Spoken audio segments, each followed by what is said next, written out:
And we're back with another episode of the Mind of an Outcast podcast. I'm your host, Isaiah, and we got special guest, Big Joe Promoter, my boy, my brother from another mother. What's up, man? Coming at you all the way from the 2-5. We'll pretend this isn't the 37th take.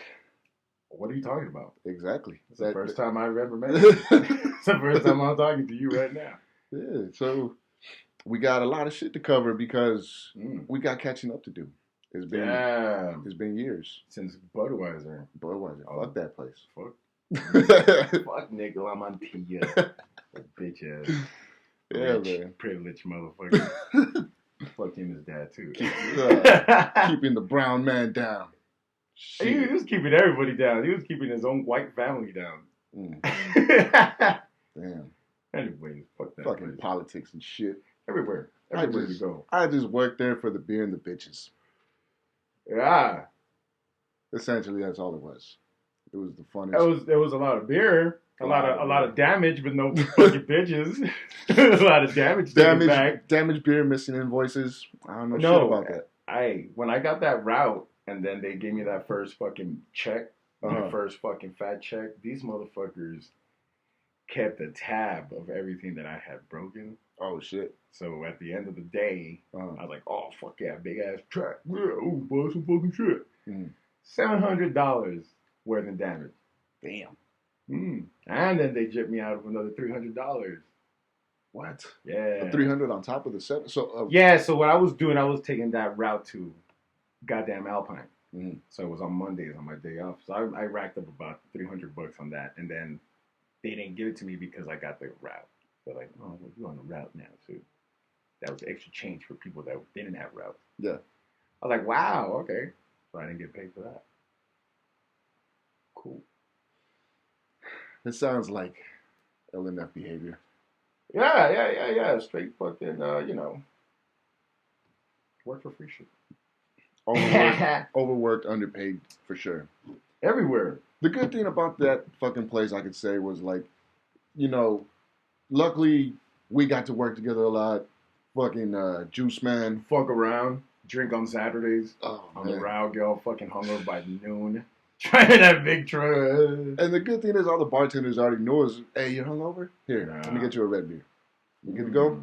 Let me get you some food. You guys want a shot? The fucking cooks. You want a burger? You want some wings? Yeah. I kind of have it like that now. That's awesome. The new route that I have the whole, what is it, 5 points?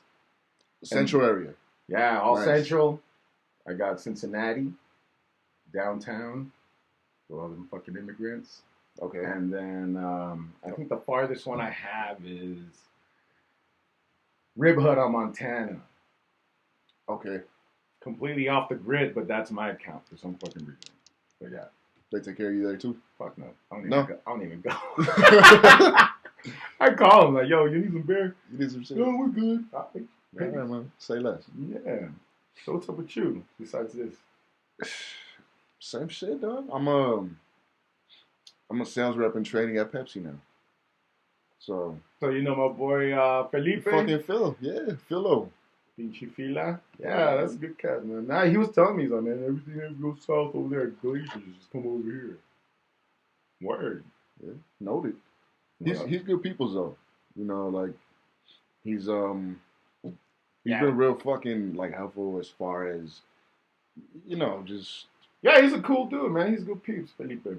We watch the games and shit together. He's a Bucks fan too? Yeah, dog. We get all together. This year has been kind of iffy. We haven't gone that many games, but yeah. There's kids and all the kids who play and shit. It happens. Just comes with fatherhood, responsibilities. Yeah. No, we all get together. We all bring the kids. We all fucking grill. The kids are all running around. We're all watching the games, and that's how we did most of the time. They went to the bars. Yeah, we went to the bars. It gets expensive after that. It's expensive, and then there's always those motherfuckers that fuck it up for everybody. Assholes. What you call them? Cagapalos? For a second, I thought you said Leopoldos. Leopoldo Polos? Cool, but shout out Leopoldo. You're watching. I know you're not watching. You're listening to some fucking corridos and shit. That dude was a fucking straight walking lombriz. That motherfucker was skinny as skin. Dude. That motherfucker. Fucking lanky. I remember he was like, yo, take me to the gym. I was like, all right, we'll go. I remember. His motherfucker's socks would like dangle around his ankle. He's so skinny. Yeah, I was like, bro, what are you gonna do, man? You're gonna hurt yourself. This motherfucker was like picking up weights and just shaking from the knees up.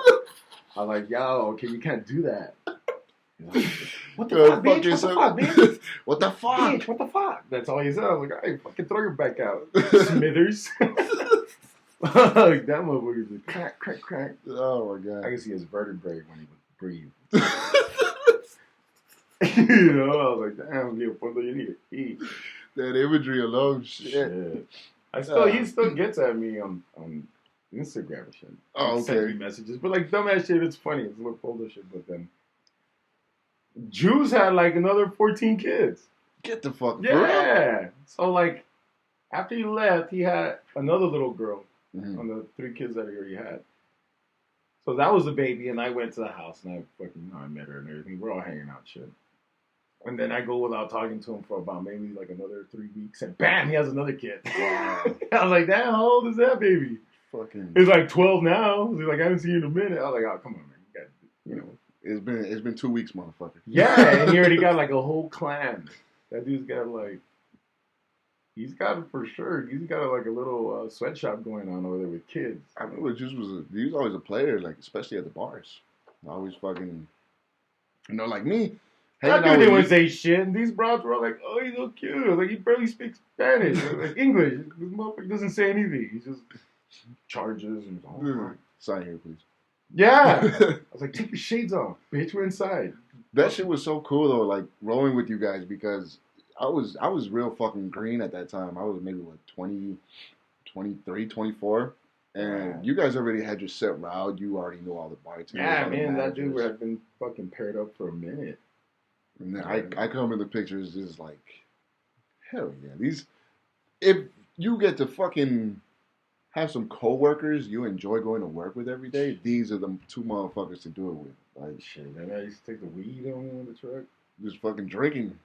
I didn't take the weed on. I did that at the U spot because we didn't have cameras on the trucks. Yeah. So on the route, rolling up. Definitely. But no, yeah, Budweiser, they had them fucking those stupid ass cameras. Yeah, the slightest little speed bump. Yeah, that Big Brother shit. Like that motherfucker was just like, and what you doing? Where's he at? Ironically, that's what got both of us shit canned.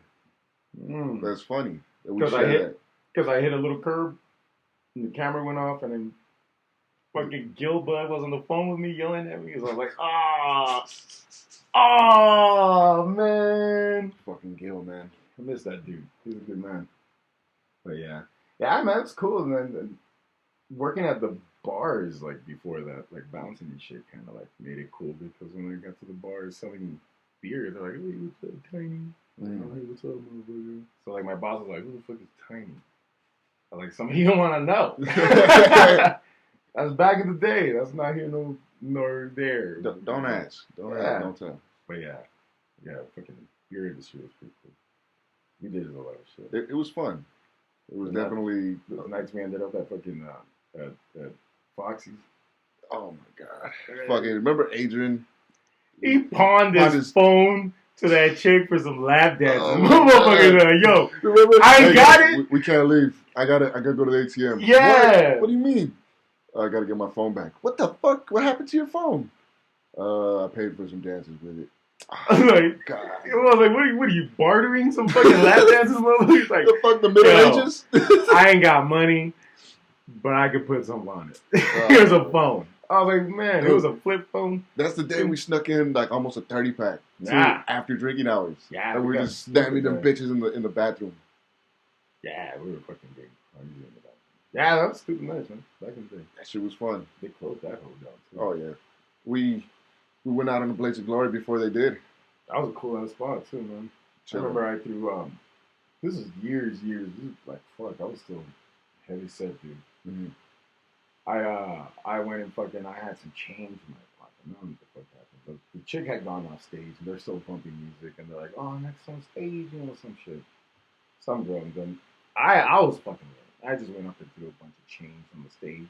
Mm-hmm. Now, when you say change, you mean like change, coins? Fucking change, motherfucker.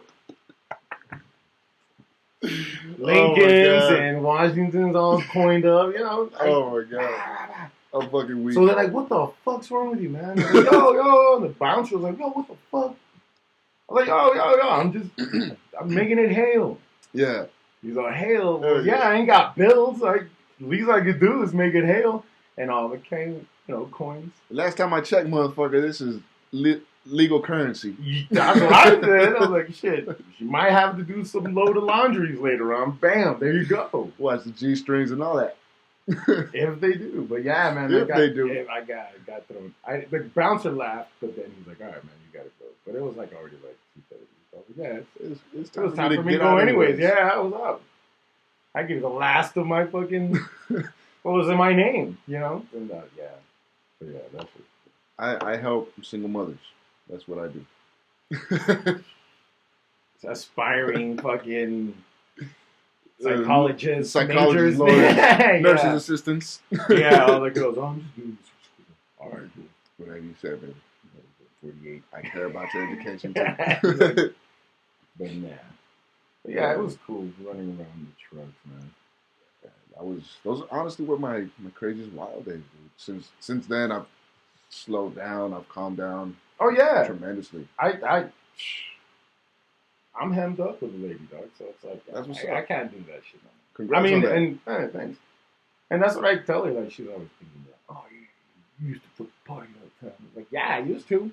Mm-hmm.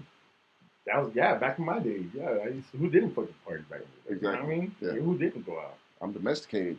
Like one more. Yeah, but now it's like hard for her to actually see that I'm all like happy at home and shit. And she's like, "Oh," just has little doubts. I'm like, all right, well, you think about that. I'm gonna be in the living room, watching TV and shit. Or like I call her, I'm like, "Hey, we're staying home tonight. We're not doing shit. We're gonna go home and we'll chill the fuck out."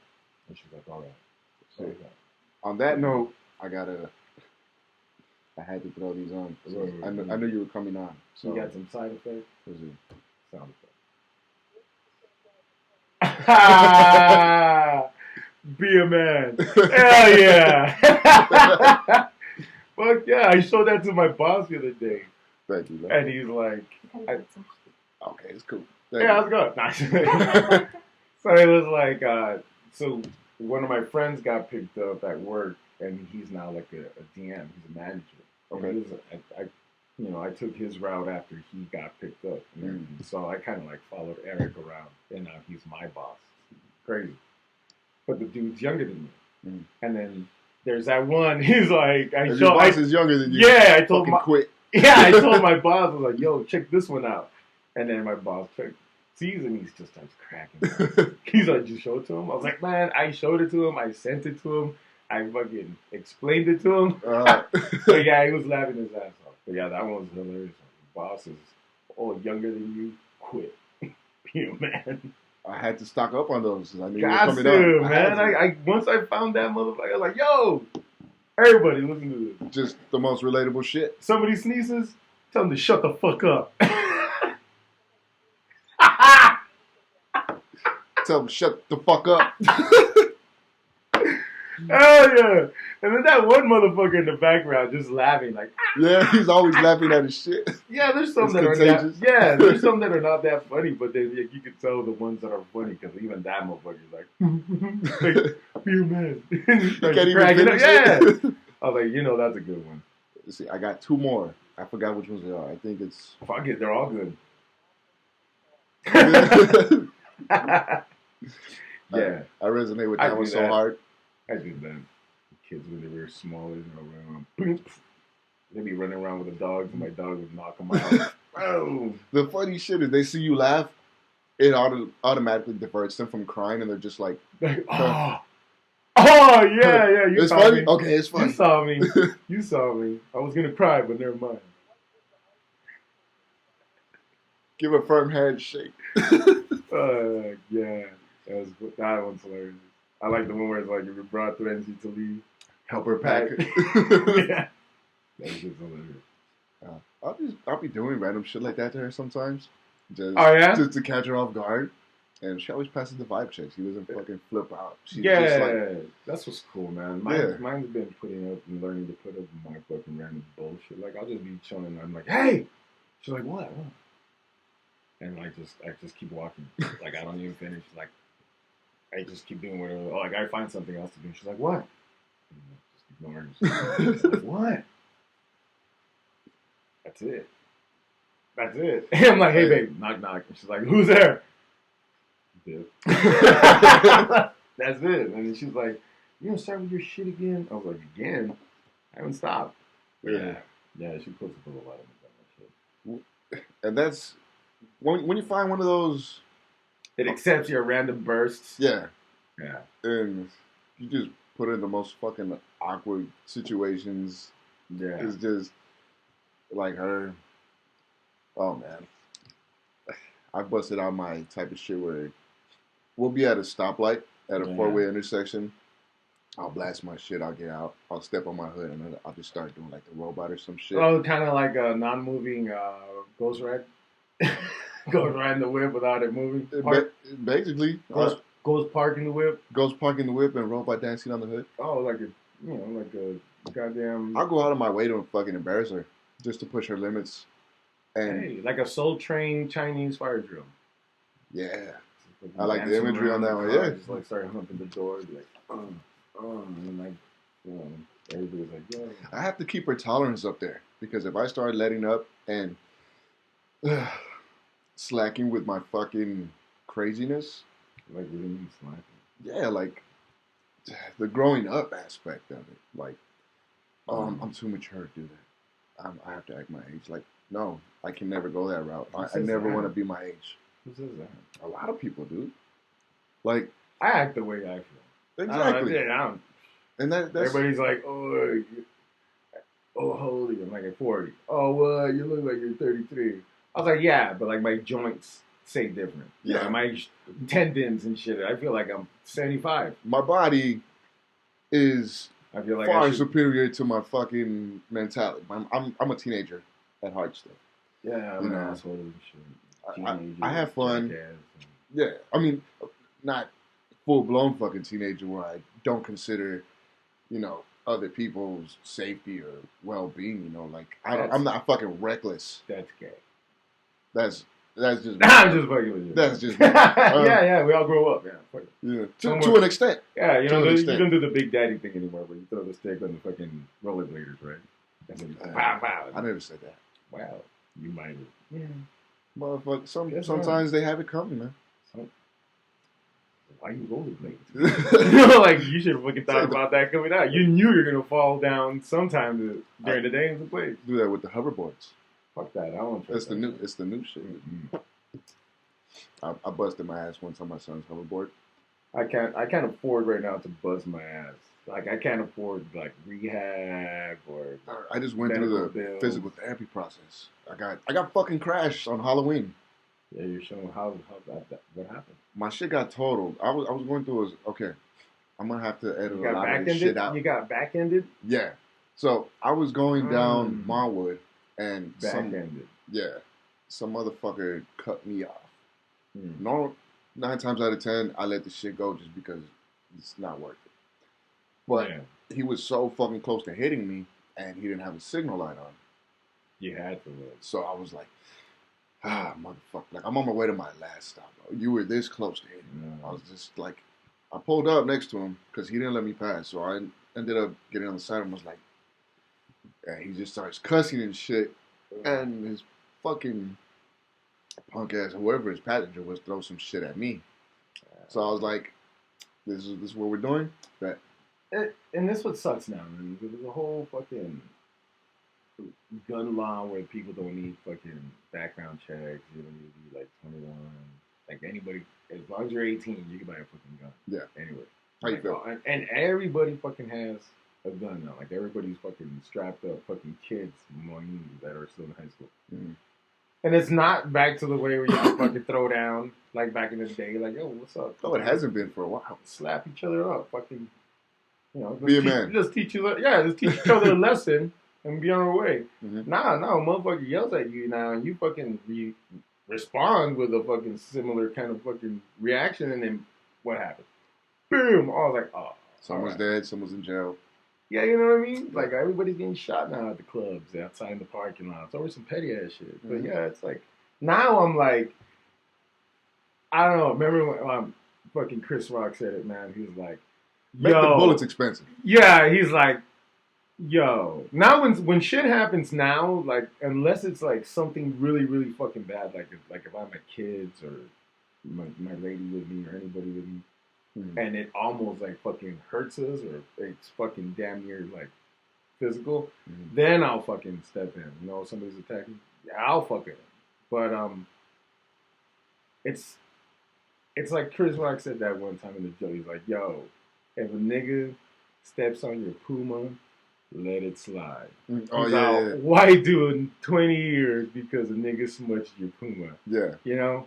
And it's true, and I'm like, yeah, it's not the same anymore. Back then, back in like 2005, for sure. It's like, who me, my nigga? I don't give a fuck, let's go. But I've always taken that old school approach just because that's how I was raised. Yeah. Just go head up, you run a fade. You know, like, it's funny because I'm one of my boys who I'm gonna have on the show later in the near future. We used to beef hard. Like, he was from another set. We were from, you know, some very territorial neighborhood shit. Oh, I'll tell you some shit about that. I got some real close brothers that are fucking complete separate shit, and that's the way. And you end up being so brothers, fucking cool. We're brothers. You know what I'm saying? And it's funny how that shit works. At that young-minded stage, you're ready to fucking kill each other over nothing. You get older, it's like, damn, bro, you're good people. Why the fuck were we ever beefing? And then later on, you're like, yo, remember that one time we were gonna fucking throw down, dog? We were like this close to fucking like dancing, and it didn't go that way. Yeah, but yeah, man, it's not like that no more. It's crazy. You can't even do shit like that. That's why I'm like,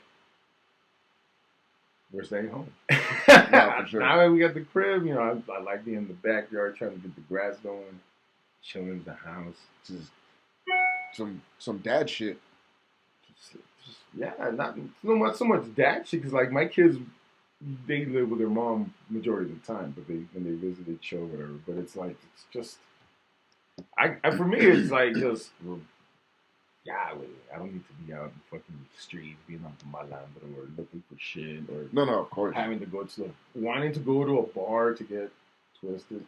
The cool shit about I can do that shit in my house now without the worry of driving all fucked up or somebody fucking dogging me. And that's me and my lady at the crib, some friends over sometimes. And shit. I burn whatever they drink, and then everybody goes home, and then I'm at home. Definitely. Like, and we cook, we just shit the fuck up, chill, watch movies. But that's my pleasure. That's my pleasure. Yeah, just staying at home, watching a movie. We're getting some gym time in the morning. That way when we get home at night, we just make dinner and relax. That's good. Fucking make a trip to Lowe's.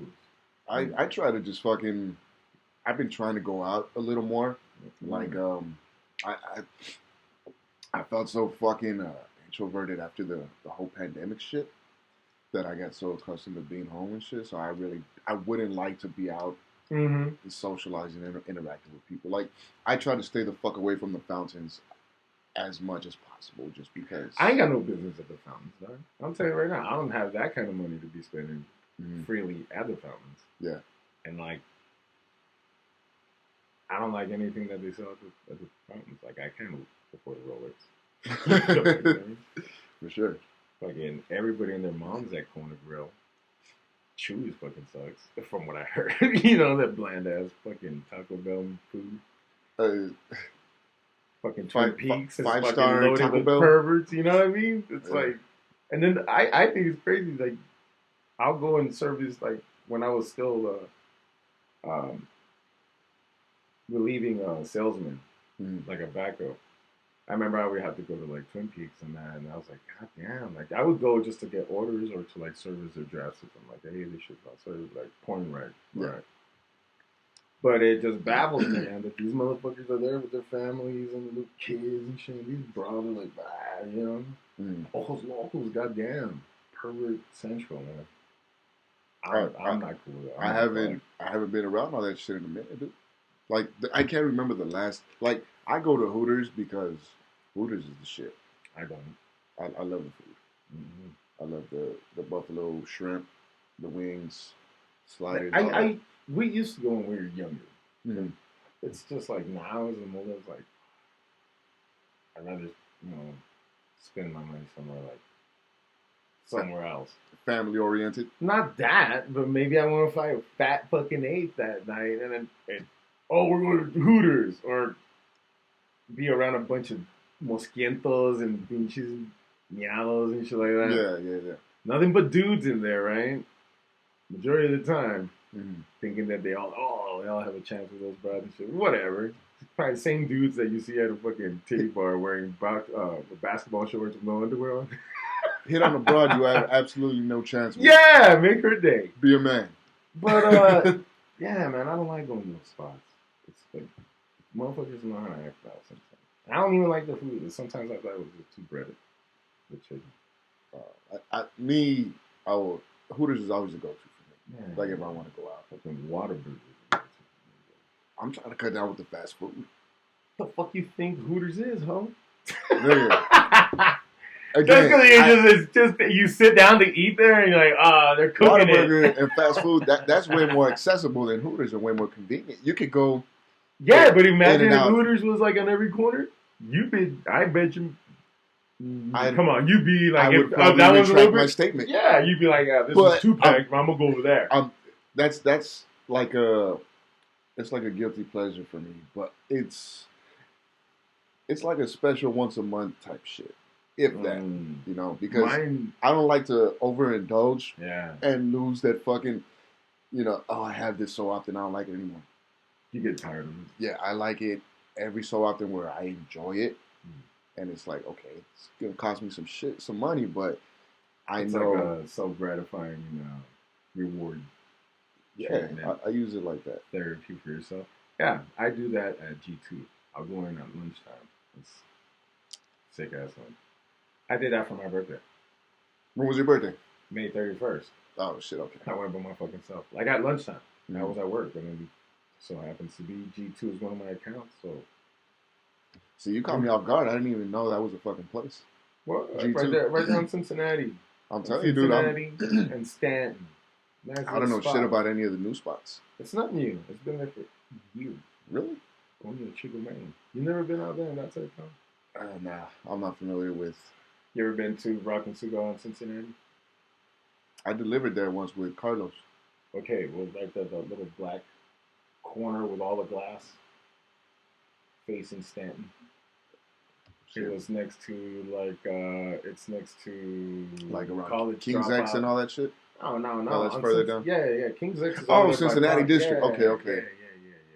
All right. It's another corner right there behind on Stanton. Oh, that's where all the fucking college bars are at. Then that whole area. Yeah. Oh, so I won't know it directly, but yeah I'm sure. So, yeah, that was a popular spot back when I was like in my 20s. I used to go out there. I don't go out there for shit no more, but. It's like I don't even go, like my promos. I won't go sometimes. Like I'll set them up and I make sure like all the beers all set up for them to fucking come in and fucking give it out and not just fucking do it. So like if the closest thing you'll catch me to, even remotely close to a bar is like I like to go to Rubik's with the kiddos, just play games and shit. Yeah, I mean we did that shit one time. That shit was fun. But like as far as actual bars, you won't fucking catch. I don't. What fucking business do I have being at a bar? Like as it is, I don't even drink anymore like that. But it's cool sometimes. I know sometimes I don't, but I don't know. People sometimes, I don't know. People sometimes like, we'll just go hang out and have a beer, and then that one beer turns into like another 2 beers. Yeah, that escalates like a motherfucker. And then bam, you see some homies from back in the day, like, yo, you're here. Yo, let's get some rounds. Come on. And the circle gets bigger and bigger. And then that night turned out to be like, I don't want to be out because I'm being safe. But then you're like, oh shit, that sounds pretty dope. And then it doesn't get like that. But it's you have your nights like that For once sure. in a while. But I just can't see myself moving. Hey, let's go out to the bars. We'll have like a quick one on the way home from work. Mm. Even shit. You remember Alyssa from Timmy's? Formerly, Oh, the little chinita. yeah, She's at. She was at Adrian's Adrian's, and on then Central, and then she went to JT's and then on Licharino, and now she's at. she was at Cabo Joe's, then Adrian's, and now at Timmy's. Yeah.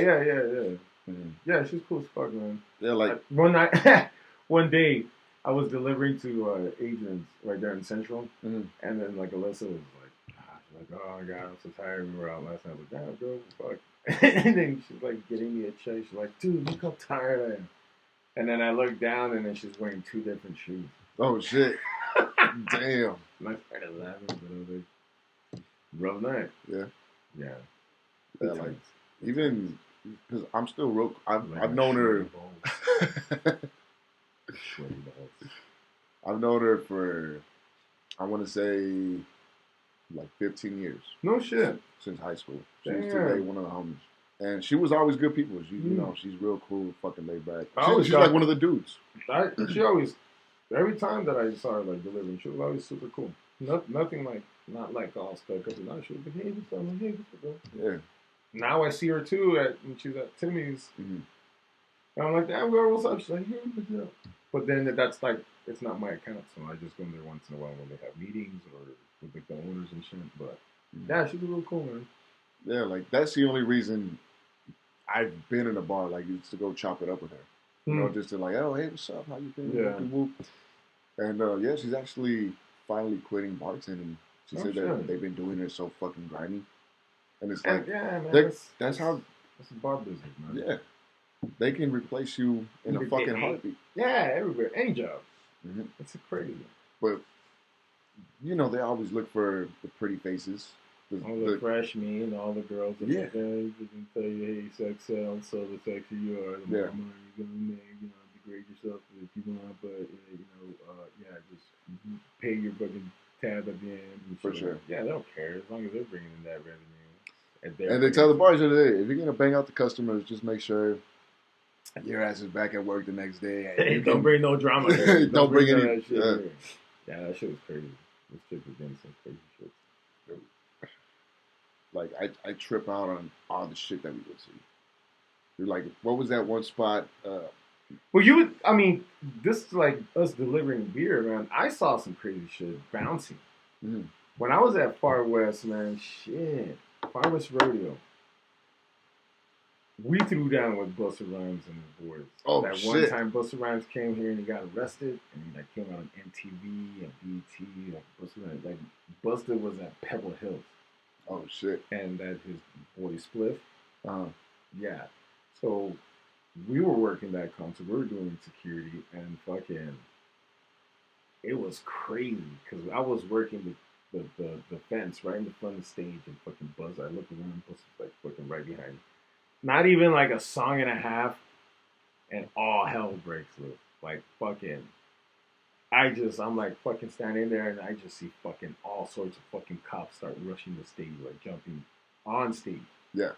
So the whole stage at Far West, if you ever went, it was a stage, and then you had the DJ booth, which is a fucking front of shell of a semi. It was fucking dope. It's like a semi truck, but the inside was the DJ spins and all that shit. Okay. So on the side of the stage, you had a big balcony, and you could. What we would have it up there is to look at the crowd during concerts, and that's exactly what was going on. This lady was she was a cop, but she wasn't in uniform. She was like recording the fucking the crowd. Yeah. So one of Busta's security was like, "Oh, she's recording the fucking the show," because I don't know. Remember, you couldn't record or take pictures at fucking. It was just concerts. exclusively for the people that showed up. And those motherfuckers had it like that. Like we had to back then they had those cameras that you would. You know what I mean? The ones, the disposable ones. Yeah. The other ones. The Kodaks? Yeah, so we had to confiscate those motherfuckers. We couldn't let the people walk in with us. And then people would fucking walk in with like the little nice fucking cameras. I got another story about that. So, but yeah, they would confiscate them. They would take them away. But nobody was supposed to have a camera. So when the security for Busta saw that this lady was fucking recording, he fucking ran up and was like, "Yo, what the fuck?" Like, I guess, like, I guess hand her up. She's like, "The fuck off me, I'm PD." He's like, "No, you're not. I'm your fuck." So she fucking gets the mic. She's like, "Back up," she calls for fucking back up. Flashes her back. That's when all PD fucking hears and rushes up. I turn around, bust around, like, everybody stops the track, like, Busta, like, him and Split run to the back, and then, like, everything just stops. And everybody's like, what the fuck? And the lights come on, and, like, fucking cops are running to the back. So we run to the back. We let some, like, they told some of them, hey, stay in the barricade, but don't let nobody get on the stage. And then they grabbed some of us and went to the back. Man, it was like fucking, like the backstage scene from like WWE. It was like motherfuckers like, just running everywhere, chaotic. My boy Rob has fucking Busta Rhymes hemmed up, like choked out, like in a jiu-jitsu fucking move. And then fucking we grab him, we fucking hem him up against the fucking fence, like, yo, chill the fuck out, man. He's like, get the fuck off me. Blah blah blah. Like, I don't give a fuck. We fucking held him up. His boy Split, the little fucking dude that was always running around. Yeah. He got fucking dropped nasty by some fucking people. He's like, "Quah!" Motherfucker ate pavement. Dirty, but it was cool. So that shit happened, man. They fucking arrested Busta, Split, half of his, like all of his crew for fucking security. And they took him off to PD. All because this motherfucker just rushed that lady instead of saying, hey, what are you doing? Yeah. Everything could have been fucking prevented and just diffused. Yeah, so not only did everything got taken care of in the back with Busta and all his fucking crew and PD and fucking motherfuckers that were undercover. Everything gets situated back there, right? But then the inside starts getting fucking mobbed crazy, like, because people are like, yo, what the fuck? We came to see Busta. Yeah, where's my money? I want my money back. So they were like, nah, we're going to get back to you guys, but we're not going to give any money back today. So everybody was like, first thing we did, they sent security, like at least 2 dudes per register with the girls. We just unplugged everything, grabbed the register, and fucking ran to the back. Oh, shit. To the back and shit. But motherfuckers started, like, it almost seemed like you could feel it. Like, it was just needed one motherfucker to do something for that shit to go out. You know what I mean? Turn it to a riot. Yeah, but luckily it didn't. So everybody just walked out. Everybody pissed and shit. That shit was fucking nuts. Right? Yeah. How many people could say that? There's another one. Fucking, we were working. It was no longer Far West. It was fucking some place called like Fanatics or some shit like that. And it was these fucking clowns from Dallas or some shit like that that bought it out. Anyways, it was like about summertime, so Summer Jam popped off. Fucking, one of the acts was like, I remember it was Paul Wall and then DMX. Was one of the years he came. I think that was like 05, 06, yeah, something like that. Yeah. So, one of those nights, the night before the jam, whatever, the summer jam, this motherfucker showed up with like 6 of his boys and like 10 of his fucking security. Just showed up. I'm like, oh, fuck. The club is empty. So, they're not. It was a fucking Thursday. It was that club had no. It was like a Friday, and that club had died out because once Far West closed, everybody didn't want to go no more. So it was dead as fuck. DMX shows up with his boys and shit. Only took one motherfucker to call somebody. Everybody fucking showed up. But we had put DMX and all his boys like in the little VIP section where they're all playing pool and shit drinking. I go out there and get all the fucking Hennessy bottles out. I'm like, all right. I'm not paying for it. I don't give a fuck. But I thought it was a smart thing to do, It's catering to the guests. X and all his boys are here. Who doesn't want Henny? Exactly. You know what I mean? So I treated that bitch like fucking BT after hours fucking video and popped out here with fucking Hennessy bottles. Definitely. And it was dope, man, because the next day after the fucking, he invited us. He was like, yo, because fucking, the next day he showed up with, no, that same night. We blocked up an area on the side of the building.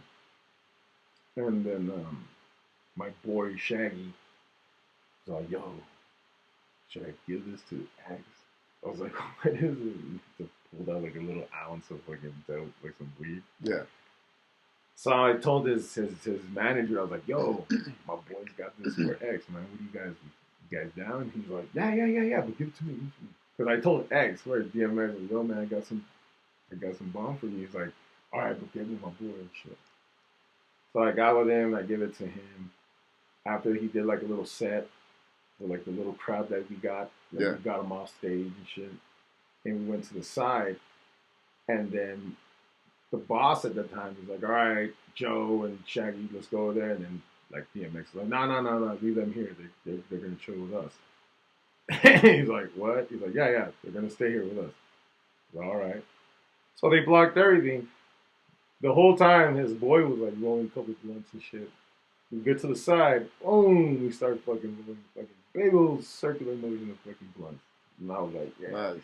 I had with D. I have a R.I.P. picture of him. I have a picture with me and DMX. Like that. Short little motherfucker was cool as fuck. You know what I mean? And it's like he was like I know I have to say this. He had some like a badass energy, dog. You know, it was like clean. And it was funny because at the end of the night, he gets in the truck with some chick. And he's like, let's go. And she's like, all right. And boom, he takes off. And like his security is like, yo, what the fuck? Hold up. And then this motherfucker just got, and he took a glass of drink and everything. But yeah, man, that shit was it was nice. Smoked with the legendary DMX. Man. Rest in peace. Hey, for a reason, I knew to keep this one on. Come on. Dave Chappelle coming up in that. But yeah, man, that was one of the dopest parts. Beating up on Busta Rhymes and smoking out with my boy DMX. You know what I mean? Oh, that's some legendary shit. Yeah, and not only did I smoke with DMX, I choked the fuck out of it. And then there was another like a jingle jam sort of shit. And this was when fucking Pitbull had barely came out. Pitbull had like 1 or 2 songs out. Guno and shit. I guess. Yeah. Okay. So you know how Pitbull is right now, fucking Mr. Worldwide. Tailored suits, you know, classy motherfucker. He was all thugged out back then. Yeah. So when I met him, my man was wearing some like baggy ass jeans, like we were fucking like ripped at the bottom because they were dragging. You know, the old, and some beat up Nikes.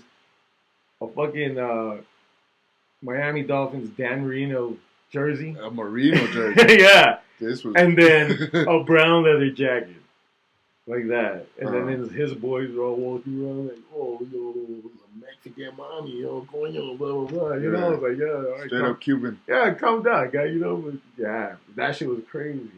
And then, so that night, there were some kids in front of me on the barricade, and I fucking confiscated some weed from them. Like, nice. That shit.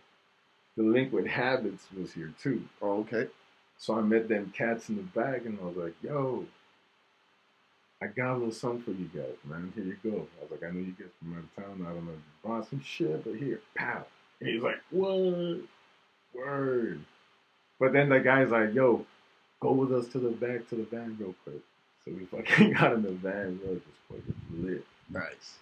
Dope as fuck. They gave me their fucking, they hooked it up with some merch, man, and they fucking signed some CDs and shit for me. They gave it to me, and I was like, oh, fuck yeah. I'm going to have to represent real quick and throw some on because I know a lot of motherfuckers, you know, won't remember the fucking OG one. I even wanted to do that one as an entrance song when I was still going down.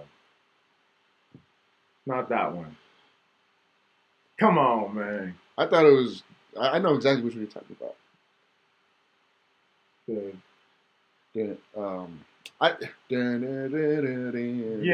Delinquent Habits one. Return of the. No, I just put Return of the Dance. Yeah, it starts off with the song from the Raging Bull. No, no, no. Again? You on? There we go. Yeah. Damn, man! I remember when that song came out. We used to go to the fucking cruises out in Montana, boy. Okay. Back then, there used to be a Big 8 right there on McCrae in Montana. McCrae, Montana. There used to be a Taco Bell, and then there was a Big 8. But now it's like a fucking... The Goodwill? Yeah. Uh-huh. Yeah, we used to be a Big 8. That was one of the spots that we were all parked up and do a little cruise. Yeah. And then from there, we take off to fucking Kmart down Montana. Yeah. And do the whole thing there again. And then from there, go down to fucking Alameda. Mm-hmm. And then back up and go back to Montana. That shit was crazy. The cops would fucking go and raid it out. Get everybody out of them parking lots. The cruises, I can remember, like, as far back as my childhood memory would take me, was like, because remember the Chicos that was on McCrae? Yeah. Remember everyone would get together. I think it was the parking lot of the Independent School. It used to be Lowe's right there in Yarborough. I think there used to be a meet right there. And then everyone would shoot over to the McCrae. Yeah, that was a Big 8 back in the day, too. There used to be a Furs in the beginning. Yeah. There was a Big 8. But yeah, it was a Furs in that. That was a spot, too. I remember going to the cruises there when I was a youngster. So, you know, the whole... Seeing the Lolos and shit, and just that whole... Seeing the whole, a car fucking... The culture. Yeah. The fucking culture of the lowrider shit. That shit was dope. And then fucking seeing a car's pump break out during a fucking 3-wheel, so the homeboy had to go like that the whole way. That shit was nuts. I'm glad they brought it back to Escada thing. Did they? Yeah. They're putting on... Are they doing it at a... What's that park? Right there. Yoka? Is it? They did it at Yoka for a minute, and then they would do Lincoln it at... Park? Oh, Lincoln. Yeah. Yeah. Yeah, they would do big ass... But they would have... That Lolo show. Yeah. That's dope there, man. They would promote the big Lolo show. Those are fucking sick as fuck. Now, back in the day, man, you could walk around. I'm telling you, man, back in the day, me and my boy walked around, fucking take the bus, go to the fucking discount mall in Dyer. Yeah, the little flea market. Yeah, go in there, go to get our belts with the fucking buckle. I used to go with my dad get all the newest mixtapes that would come out. Oh, at Griffin's? At Griffin's. Yeah, fucking Griff's, dog. Yeah, I would go there and get that fucking burnt CD. I was like, yo, let me get this one, this one. And then make it a mix of that one. All the new DJ Screw, like... that was a spot to get all your chopped up and screwed up shit. Because when I fucking first heard about DJ Screw and all that, Paul Wall and Swishahouse, it was my boy John that I met. He was from Beaumont, Texas, and I met him here at UTEP my freshman year before I took off to New Mexico State. I met him here at UTEP, and that motherfucker was cool as fuck, yellow bone, fucking Creole ass, dark, not like almost like real light green eyes, but dude could ball, and you know we hung out. But he introduced me to that shit, another goddamn. And then when I got to NMSU, I had some homeboys from like Oklahoma City, from Lawton, some homeboys everywhere, and they were all bumping that shit. But yeah, man, that shit was good. Hard back in the day. And all these, this was before they came out on fucking MTV.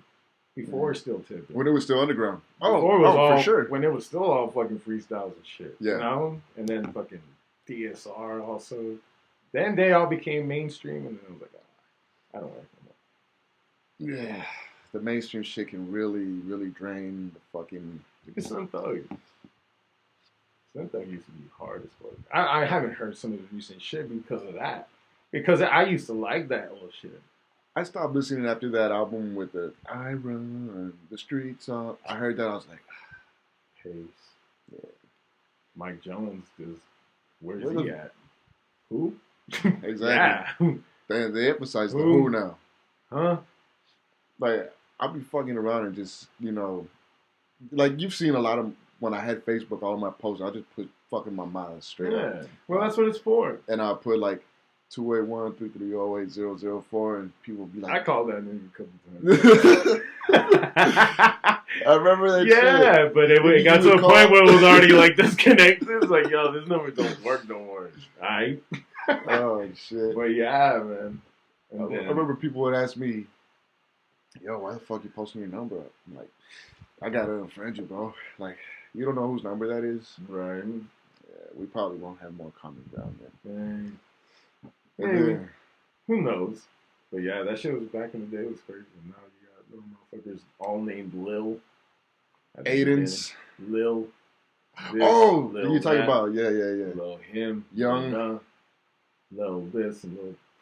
I can't believe we're in a generation where they allow two babies in the rap game. You have Dub Baby and then you have Lil Baby. So that's a state of like the closest shit we had was Ice Cube and Ice T.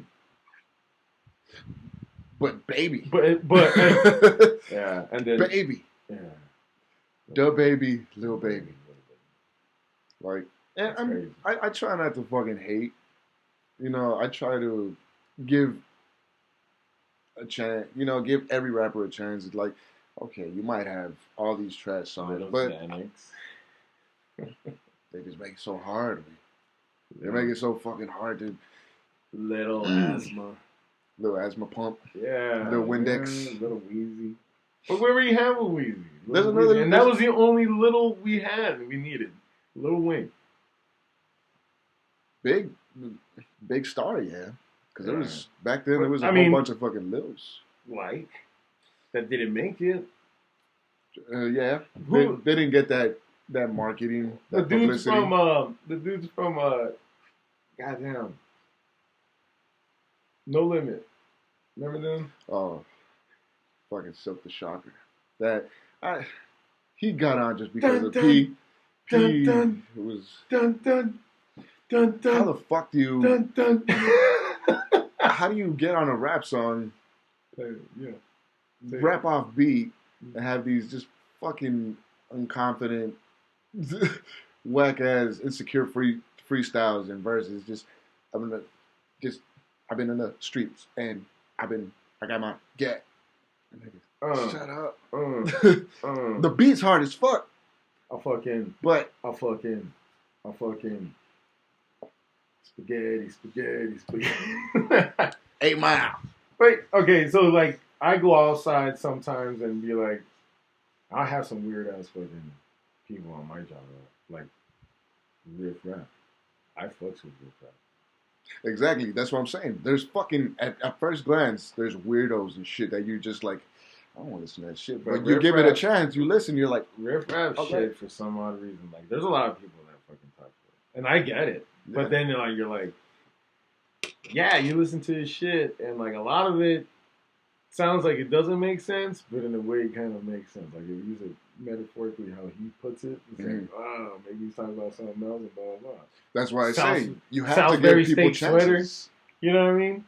That was crazy, but It caught me. That's what I'm saying. Like, shit, and some of his beats are fucking dope as fuck. That's what's in me. That's why I like to give chances. Like, no matter how fucking wacky or cartoonish they look, it's like if I listen long enough, I'm bound to hear at least one banger that I could be like, okay, for sure, I'm gonna fuck with that. And he had one, and then that one became another one. I was like, oh shit. Yeah. And his lyrics are all like crazy off the wall in ways, but. Another guy that has his lyrics like that kind of like rhyme but make no sense, like no sense in a way, is Beck. You ever heard Beck? The guy that sings Loser. Oh, okay, yeah. I don't know why I thought it. I'm telling you. That's fucking. I thought about when you said Beck. That's the first person that came to my mind. But Wilson Phillips. I don't even know. No, those three fucking brothers. Those three white boys with the bowl cuts. The fucking. But yeah, Loser. So. Yeah, if you ever listen to some of this shit, he has some fucking crazy songs. He has this song called fucking Devil's Haircut, and that one's fucking pretty dope. But his lyrics are all fucking crazy. Okay. It's nuts. It's all, I don't know. I get it, but I like it. But there's a lot of people like, what the fuck do they mean by that? Like, you and I, we have, we grasp a bigger concept of hip hop than other people. You know, because a lot of people. But that ain't hip hop. No, but like the fact that we can break down and dissect lyrics and verses and shit and get what they're trying to say. You know what I'm saying? Like, I'm not gonna say I'm a big old fucking dissect it like that. I like to listen to some lyrics, But most of the time, though. Yeah, I start listening to the lyrics after if I like the beat. Mm. If I listen to the song and I like the beat and I'm fucking digging the beat, I'll listen to the beat and then I start listening to what the fuck they're saying. That's why I'm like shit. Like, Riff Raff has that one song, Neon Icon. That shit is fucking gangster as fuck. I don't know why, but I think it's fucking badass. Have you ever heard it? Let's see. Let's check it out. That shit, Neon Icon? Yeah. Introducing the Neon Icon. That fucking intro, man. I'm telling you, it's fucking hilarious. But it's like, yeah. Like some Beavis and Butthead shit? Like some fucking white, fucking Scapoli fucking white boy from the beach. Let's see. Let's check it out. Like this shit. Bro.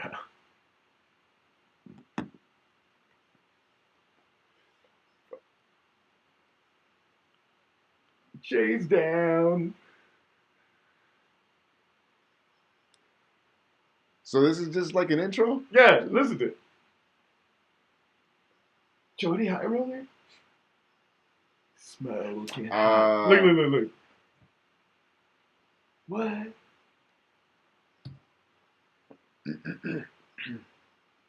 Eastern Peninsula. Okay.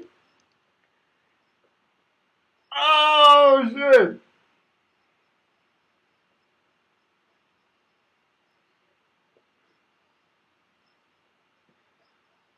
It's got that bounce to it.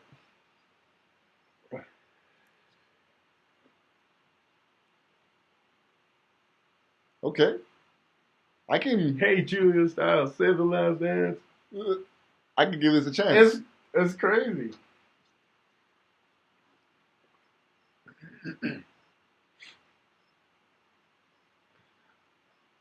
Bitch, I can think a hook like Alicia Keys. You know what I mean? Get your man with a spray tan.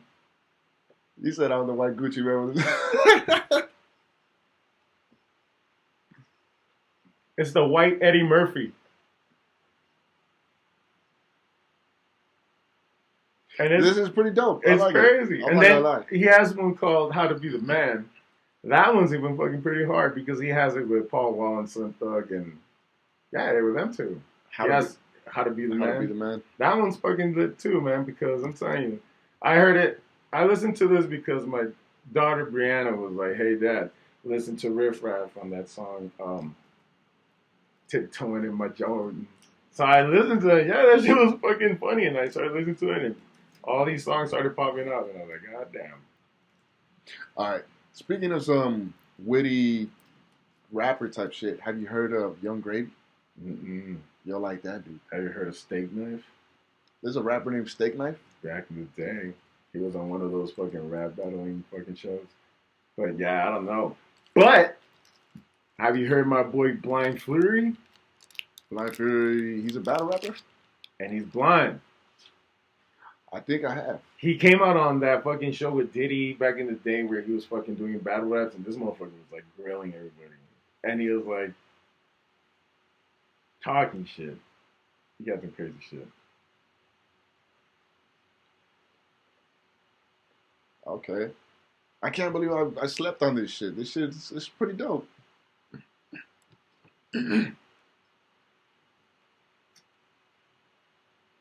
You know what? I got some shit you'll like. This it's the witty type of. It's just out of this fucking. Check it out. I know you'll like this one. Oh yeah, what's it gonna sound like? Britney Spears? It might. If it doesn't sound like Nick Lachey taking a dump on a cold day, I don't want to hear it, brother. It's Joey Fontaine taking a dump on a hot day. Dan in a porta potty. Dale D'Antoni. That's also Riff.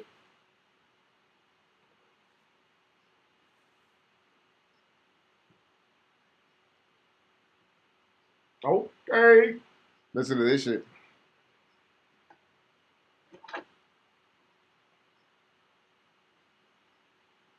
No, like I said, I need a bagger.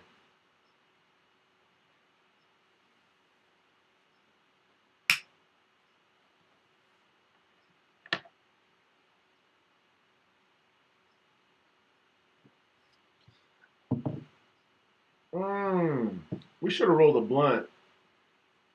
Cause Get in, loser. Let's go shooting like it's Clueless. Oh, get in, loser. We're going crying. So where you got the concept from? Yeah, we should have. I should have rolled a blunt. Cause no good story ever started with, "Hey man, so I lit up a cone."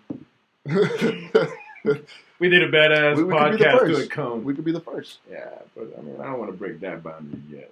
Okay. I would, you know, keep on. Ease the transition. I hope it works. Cause goddamn, this shit's dope. It's chill. This is a chill, yeah. Fuck around and This is something you could definitely hate onto. You said hate onto? Yeah, like you fucking listen to this song and be hating on somebody or hating on something like, fuck that nigga right like there. playing this at a player haters bar. Just hating for no reason. Hate. Nigga said, I chose hate this morning instead of violence. Yeah. God, I had back in the day, I thought it was hilarious because I did something stupid when I was younger. This is before my first daughter was even born. So I'm saying this is about 17 years ago. Okay. I was still working at Cincinnati, man. I was working at Cincinnati bar when I was back at Cincinnati. And then I was working at G2 on the weekends. And that was my boy Rico. And these dudes would have parties back there on right behind UTEP in that neighborhood. You know, where it's nice houses, the old school houses and shit like that. Yeah. Kind of like in the Heights. Where it's divided by the train, the trolley shit? The Heights. Uh-huh. No, not on the other side. Behind UTEP, almost by the Oh, okay, the other side. Okay. Yeah. So they had this one house, man. They had a fucking, they had a Halloween party. And the house was dope because it was like a 3-level house. And, you know, they had the haunted house part with the basement. The kitchen and the living room was all DJ'd out. Fucking big tub of beers and shit like that. Oh, shit, nice. You know, chicks, upscale party for sure. Yeah, chicks that were all the chicks that are bartenders, you know, servers are all there. You know, the skimpiest of the skimpiest outfits, everything. Everybody's boozing, everybody's having a good time, everybody's jamming out. No cops get involved, it's cool. So I was like, fuck, man, I'm going to go, but I need a costume. And I was like, you know, procrastinating the fuck out all the time, like always. Mm-hmm. Didn't get a fucking costume. So I said, you know what, fuck it. I still have my fucking braids and shit. I still have my cornrows and shit. That's when I was all fucking had my hair out, back when I had hair. Haha, get it out, motherfucker, say your joke. Get it out your system so I can finish my story. Yeah, my shit's thinning too. I can't. That's why I keep it everybody, short. You know, fucking LeBron's there too, man. That motherfucker. He's got money to hide it. Yeah, but once you see that fucking top view during a basketball game, you see that light hit, you see exactly what the fuck he's covering up. So I'm like, just go ahead and take it off. But anyway, so I was like, fuck, you know, I wanted to go to this party. My boss invited us. So, you know, everybody from that little bar area, the industry was there, you know. So I was like, fuck it. You know, I told my brother, I'm like, let me get some sheets. And I'm just going to make some fucking KKK shit. And it's going to be funny because when I take off my hood, it's a brother. The irony, you know what I mean? Yeah. And this is before Dave Chappelle. I'm telling you, this is 17 years ago. You're the original Clayton Bigsby. And I don't want to say I want to fucking, you know. Yeah. But I fucking did that, and then my sisters were like, so yeah, they all helped me out. I fucking did the hood. We did a fucking hood out of a fucking pillowcase. You know, we drew the fucking emblem on the fucking chest and everything. So, you know, I'm fucking walking around. People are like, what the fuck? Yeah. You know, I stopped, get gas in the fucking hood. Not, you know what I mean? A fucking brown hand pops out. Yeah, I'm putting gas and everybody's looking at me. You know, I'm in I-10, put the hood on and shit. Everybody's like, my boys are laughing and shit. So then we get to the party, and then I was like, people are going to wig out or whatever. I think it's funny. You know what I mean? Yeah. Yeah. So then, but I wouldn't be a Nazi though. You know, that's crossing the line. I wouldn't walk up with no swastika on my arm. A Nazi is crossing the line. Well, you know, a Nazi's crossing the line. But I'm gonna take a full drape. Yeah, different. You know, there's no swastika on my side. Anyways, So I walk in, and then they open the door, and it's my boss, and he's shit. This motherfucker is dressed like a cardinal, like from the Pope. Like he's dressed like, had the little hat, the big like satin fucking robe and everything, and then he's like this, and I'm like, he's like, oh, let's take a picture. So I was like, KKK with a fucking Pope. That shit was hilarious. That's cool. I got a lot of props for that. We got, see what I'm saying? We got the same sense of fucking humor. It was hilarious. And then everybody, like my sisters. If I were to see that, I would fucking laugh. I wouldn't get it. Yeah, because then I took the hood off and I had cornrows and all dark and shit. You know, come on. Yeah. Do I really look Caucasian? Come on, man. From the mountains of Caucasus. What's it good? Are you blind by chance? Yeah. Bigsby. But no, yeah, and then even my sisters are like, look no further, brother. You found him. Yeah. Show your face, brother. You want to see my face? Show your face. Want to see your face? But then like my sisters and like my brother-in-law was like, damn, remember that shit? I was like, yeah. And then they're like, nah, I'm cool, man. But yeah, I laugh about it, man. I tell people that I came up with that. You know. I don't want to tell Dave, you know, I don't want to hurt his feelings and shit. Because there was like fucking 10 of those motherfucking writers. I know what they came up with that skit. Pretty much Dave himself, but choreographed it with like another 6 motherfuckers. You know what I mean? This was all me. Yeah. Yeah, it is. That's hilarious. Yeah. At first, when you said your boss opened the door, I was like, oh, shit, this motherfucker, he's losing his job. But yeah, I thought it was this is way before cancel culture, so you were good. Beyond that, I'm telling you, man, it was crazy. Back then, getting away with that shit. Nowadays, back then you get punched. Like if you were saying it like in a target way, like if you were fucking like, oh, fuck you, and you say it like, and you weren't a brother, yeah, you would get your face bashed in. You know what I mean? And that was it. Yeah. Nobody made a big fucking fuss and all that shit. But I think once I think the gay community got a little bit more hurt with it. They made more of a rant. What did they call them? The letter people? Whatever. You know, to each their own, but I think when they made more of a fuss about it, and they got all these equal shits, and they I think they kind of like started that whole movement on synthesizing everybody, keeping everybody all like, your feelings first. Like some of I'm not saying completely, but I get you. Like, I mean, I think some of my friends that are gay, they're like, I mean, we got what we wanted. We got, you know, the equal. All we wanted to do was really fucking get married, and no one give a shit about it. Yeah, I think they should. Exactly. There's no fucking reason why they shouldn't. And you know what I'm saying? I get it what it says, but I mean, come on. Who are they really hurting? That's what I'm saying. Like physically, the old school ones, that's all they ever wanted. They're not hurting me physically, to be seen as equals.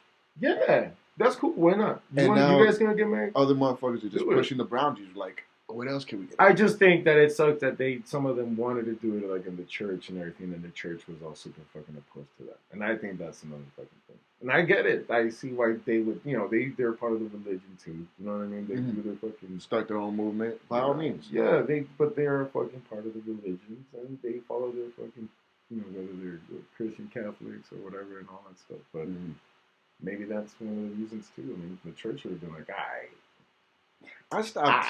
Man, you know what you are. You know, Jesus is your dad. Come on. You good, man. Yeah. There was a bit by Eddie Griffin where he said one time where it's like, fuck who the messenger is. Did you get the message? Mm-hmm. And I heard that shit, and I really went about that.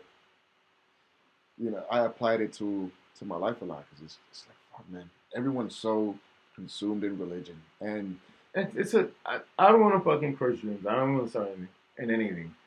But if you think about it, it's a belief to have, and I think somewhat if it's a belief that you want to keep, then by all means that's your decision. That's on you. That's that's your choice. Nobody should fucking take that away from you. Whether you're going to believe the saints in the heavens and all that shit. Exactly. We all do. You know what I mean? We were all raised and brought up like that. I'm not saying that it's not, but I'm not saying that it's not what the whole world's made out of. You know what I mean? It's not. Not everybody has the same belief. Yeah, of course, because everybody was taught different beliefs because it's a fucking belief. Yeah. Earth is still made out of fucking protons and neutrons and all sorts of gases and shit like that, minerals. And they'll never accept the science aspect of it. Exactly. There's science, a lot of science to it. And yeah, there's beliefs and there's opinions and there's fucking people with their choice and shit or believe in. That's always going to be the conflict: religion and science. Yeah, why? Me personally, look at Tom Cruise. He looks young as fuck. Scientologist. Then he has money to eat right and be healthy. Anyone can do that though. It's expensive for you and I right now. You see, you go to an organic store and you tell me it's the same bill that you get at fucking Big H. I mean, there's people that harvest their own fucking little gardens, crops, shit like that, and eat strictly from that. You know, of course, not everyone does it. Just you think Tom Cruise does it? Just like not everyone with money that are wealthy and rich do that shit either. A lot of people that are wealthy do that shit. Exactly. They're dirty. But there's some people that, and they look at it. You know what I'm saying? But like I'm saying, like Tom Cruise, that motherfucker's like, what, 59? He's young. I heard this the other day on the radio. He's like 59. He's young. That's what Buzz Adams saying. He does look young as shit, dude. You know what I mean? But because he's healthy. There's a handful of celebrities that like do it, yeah. Like, but it just, I think it takes a little bit of cash just to be on that. I mean, look at John Travolta. He's a Scientologist too, and he looks beat the fuck up because he doesn't want to take the time to take care of himself. He can, but he chooses not to. I'm pretty sure Tom Cruise has a guy that cooks for him. Which applies for everyone in general. Exactly. That's what I'm saying. Look at Pharrell. He just recently he started aging crazy. It's crazy. If I had the money, I would. Shit, I fucking starved myself when I was fighting. So yeah, I guess I can do it. Dude, the fucking mental discipline I had to adapt to when I lost like 50 pounds after the pandemic. I went up to like 250. You lost 50 pounds? I lost 50 pounds. Oh, yeah. First, during the pandemic. Everybody gained weight. No, but I was to the point where I was breathing heavy. I couldn't reach down and tie my shoe without fucking... Yeah. Yeah, dude. Remember I was all jacked up at Budweiser? I remember you showed me your picture, too. Now I'm all like, hey, Dad. You know what I mean? I gained I gained the 30 pounds, but I did get to like 280, 285 at some point. Mm-hmm. And this last summer, you know, and then at work we decided to have a fucking weight comp. Nice. Loss. So I was all right. So we had 1 month in July. So I went in weighing at 285, and I was like, you know, fuck this. And I told my chick, I'm gonna take all these motherfuckers' money. Mm-hmm. She's like, what are you gonna do? I was like, go back to my fucking fight mode, fucking diet ways, and I'm gonna do my regimen. Yeah. And I was like, and I would appreciate it if you stop cooking so goddamn good, cook like that, and you know, pushing me to go to Whataburger. Yeah. But I was like, nah. I was like, I just, you know, it all starts with self-discipline. Yeah. I was I just don't want you to flip out. Like, if I don't want to eat what you're gonna eat. Yeah. Like, all right. And that's good to give that consideration or fucking heads up. Yeah, but they get sentimental when you don't eat their cooking. Yeah. But I mean, fuck, man. After you give up like sugar and carbs and shit like that, it's easy after that. No, it's easy, but you get your fucking mood swings. I'm telling you, you're not fully fed. You're running. You're fucking dieting. So I went from that. I went from the 285, and then I just went to work right after I weighed in. I was drinking water and shit before I weighed in, so I just could be heavier. Yeah. But then by the end of the month, I weighed in at what, fucking 260? Oh shit, so 25 just... Yeah, so I fucking ran laps about everybody. Like, everybody else, like, lost about maybe 3 pounds, 5 pounds. 5 pounds, I think, was the most somebody lost. And these are the motherfuckers and that these just drink constantly, they're sales reps, so they don't really do a lot of walking. They drive around. Their method of losing weight was just to not eat as much. So, I have one tortilla instead of two. And then, you know, some of them did like the dieting, but I did the dieting and I did the work in the mornings. You know, I go for runs, like the 2-mile runs. Yeah. Just like one day strictly for cardio, and then like the other days, it was not even about lifting heavy. It was just like medium weight, just burning the fuck out, and then just running. And then a shitload of water, vodka and water. And that's it, man. And I won that fucking $350. Good shit, dog. And then I went, it stayed at 260, but now I'm like, I haven't lifted, so I'm just like a soft 260. I need to get back on that because at the very end of the pandemic when shit started opening up again, I had maxed out at like 250. Yeah. I was 250. I was fucking. It's so fucking uncomfortable, and it's just overwhelmingly. Yeah, because nobody could do anything. You couldn't go out and walk around. You couldn't. I didn't have the energy to play with my fucking kids. You know what I mean? That shit was horrible. Yeah. I was always active with them, be at the park and shit, and they would tell me, "Dad, let's go outside. Let's stay in and watch a movie and eat fucking junk food." Yeah. Yeah, man, I remember those days. And I said, the worst fucking part is your fucking boxers. I had the boxer briefs and they would curl up because I was so fucking fat, like around my waistline. That's when I was like, okay. And my kids started making my oldest son started calling me fat. I was like, I need to get back in the gym. I will not have this fucking fat slander against me by my own son. Like that fucking, what is it? Mean Girls? Like that fat girl calls Gretchen, was it? Move fat ass. I felt all those vibes. Man, when my son crazy. called me fat. Yeah, man. It's nuts. And then you kind of get hurt a little bit and you're like, fuck. That was my breaking point. How did I let myself go. Yeah. But you know what? Everybody did. Nobody was doing a lot. Like, a lot of people, like, I would go to my sister's house and use, like, their home gym. Mm-hmm. You know what I mean? But I would still go and run. I'd still go to the fucking park and, you know. And there's no excuse to not be able to. Yeah, and everybody, and it was crazy because everybody's at the park with the fucking mask on. And I get it. So stupid. Yeah.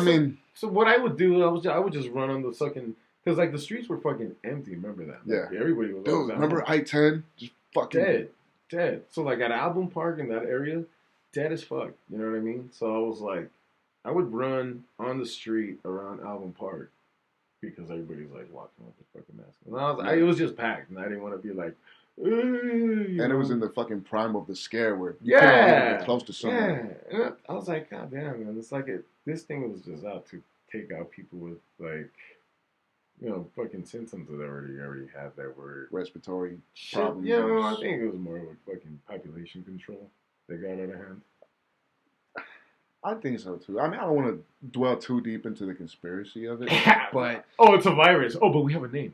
Not only that, but also just like the fucking fake news behind it all, like the casualty count, and then the whole shit with the vaccine and people with the side effects after the vaccine. Like, I'm not vaccinated, and I'm not gonna be. I vaccinated. You did? Fuck yeah. I'm good. Like, I have a good. They were like, "We'll give you $100 if you vaccinated." I was like, "Sold." At work. Hey, hundo, my dude. PO was like, "We'll wipe off all your community service hours to get vaccinated." I was tempted. I would have been like, "Man, what butt cheek do you want?" I was tempted. Why not? I really was. What? That doesn't happen to me. I don't want that shit in my body. What's in your body? I got. Aside from all the shit that they fucking believe that they put in the food, of that course. It's fucking malnourished. Of course, it sounds very hypocritical. Cigarettes, alcohol. I don't do any of that anymore, mind you. All like right. I changed my whole lifestyle around, especially after I dropped all that weight. Because the same thing, I stuck with my regimens, my morning regimens. Hit the gym by 4, get out there by at least 6. Run 2 miles mandatory. Yeah. Start off with lightweight, start shedding the fat, building a little bit of muscle, and then progress. But like after a while, like the body gets used to that diet. Yeah. Like it gets stagnant. The workout gets stagnant, and you don't see results anymore. So I had to switch it up. Yeah, of course. But I always incorporated cardio no matter what, just because I was already used to it, and I felt healthier, and my energy fucking shot up. And that's the one thing that nobody likes to do. But it's like that's the main fucking. Everyone wants to lift weights, but if you don't. Cardio, I tell you, can master cardio and you can get that as a part of your daily fucking workout. When I lost all the weight when I was training, there was no weights involved.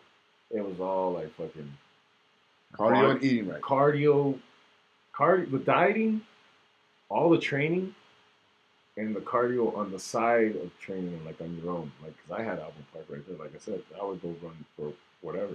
Just tired. I get like anxiety in my legs. I go run. But it was just fucking body workouts, man. Like we did all our push-ups, fucking doing like body man carries, training and shit just like that. Just fucking your regular calisthenics. All that, and then your jiu-jitsu, your wrestling, your boxing, your fucking, ab workouts at the end. And that's all I did on top of the fucking the dieting. And everybody was like, "Oh, well, did you get you lost all the weight? Did you get the surgery to get your skin?" I was like, "Nah, man. I everything shrinked All up. natural. Everything shrinked up, and now I think it's everybody that gets that fucking that gastro bypass shit, and it's when they staple your stomach. Okay. So just to reduce your eating habits. Yeah, so you can lose weight, but at the end of the day, you lose the weight because you stop eating as much, but then the skin just stays there, and that's why people are like, "Oh, flabby." But like if they would just go for a walk and then turn that walk into a jog, or just do like people want the easy way out, or a bicycle ride on the bike, just bike some sort of fucking goddamn movement. Yeah, and it sucks. But get on that fucking goddamn treadmill, put it in the car, 15 minutes. Yeah, that'll fucking help dramatically. And people don't understand. The stair machine, 10 minutes. Like at a steady level 8, 10. Mm-hmm. Goddamn. 10 minutes, 15 minutes. And a diet. Look, when I realized I was able to run like a whole mile and a half, like 20 minutes worth of cardio straight without stopping, I was just so fucking astonished with myself. Like, damn, I'm capable of doing this? Mm-hmm. Like, what else can I push my body? It's crazy. Because when I met my point, I had just fucking, I broke up with the baby's mom and everything. That was like the first. I remember you showed me your picture. You were fucking huge. Yeah. So I got to the point where I was just like, I went back to my mom's house and I was fucking like putting my shoes on and I was getting winded. And I was like, yeah, that's it, man. And then I saw the pictures and I was like, fuck that. And then I went and tried to turn myself in to do my tickets for, to get him off my record. Oh, okay, yeah. And then when I weighed in, man, that broke my heart because I saw it and it was like 340. I was like, shit. What? And then County like, yeah, we don't have any space. I was like, because I'm 340 or because we just don't have any space? And like, no, we just don't have space. But yeah, they did all the process and they're like, to let me go. And that's when I was like, fuck that. But yeah, man, after that, that's when I would go to Album Park. And I would go like at 4:30 in the morning, 5 when nobody was there. Because I'd be like jogging. And I was so heavy, I would just jog. And then like, I'd get so tired that I would stop. And I didn't want people to see me do that shit. It's a little, when I was that big, I thought it was a little embarrassing. Just, I didn't want people to see me like, you're self-conscious at first. Yeah, but I was out there doing it, and then it got to the point where, like, that one little straightaway became like a jog, stop. It became like a jog. And then sooner or later, by the time I was just doing 1 mile, and that was before, like, the fighting and all that shit. So it was just me just training. And then I did all that. I started the training with MMA, started the dieting. And that 1 mile started to into like a 2 mile run, and then 3 mile run. And it turned out to be one time I took off from my house. I ran down fucking Wedgwood all the way to Montwood to McCrae all the way to Edgemere back to my house, and that was like a fucking 5 mile run. And I stopped running because my hips were hurting. Because I never fucking put my body like that to run that much. I did the turkey trot a while ago, and I did that bitch. What is that? It's like a 5K. Nice. It's a 5K, and I did it in 27 minutes. And I was like, fuck, me and my boy did it. My boy's a soccer player, and I was like, goddamn. But this you're keeping up with him. Yeah. A motherfucker that incorporates cardio regularly. Yeah, that's what, and I played soccer with him too, but this is when I was still at Bushido, and I was just like, it was badass. Yeah, it felt fucking really cool. But now it's like, my bones hurt. I feel you. My knees hurt. I just got to get back on that because you just got to change the way you eat everything. That's what I got to do. Again, same shit with the wife. What do you want to eat today?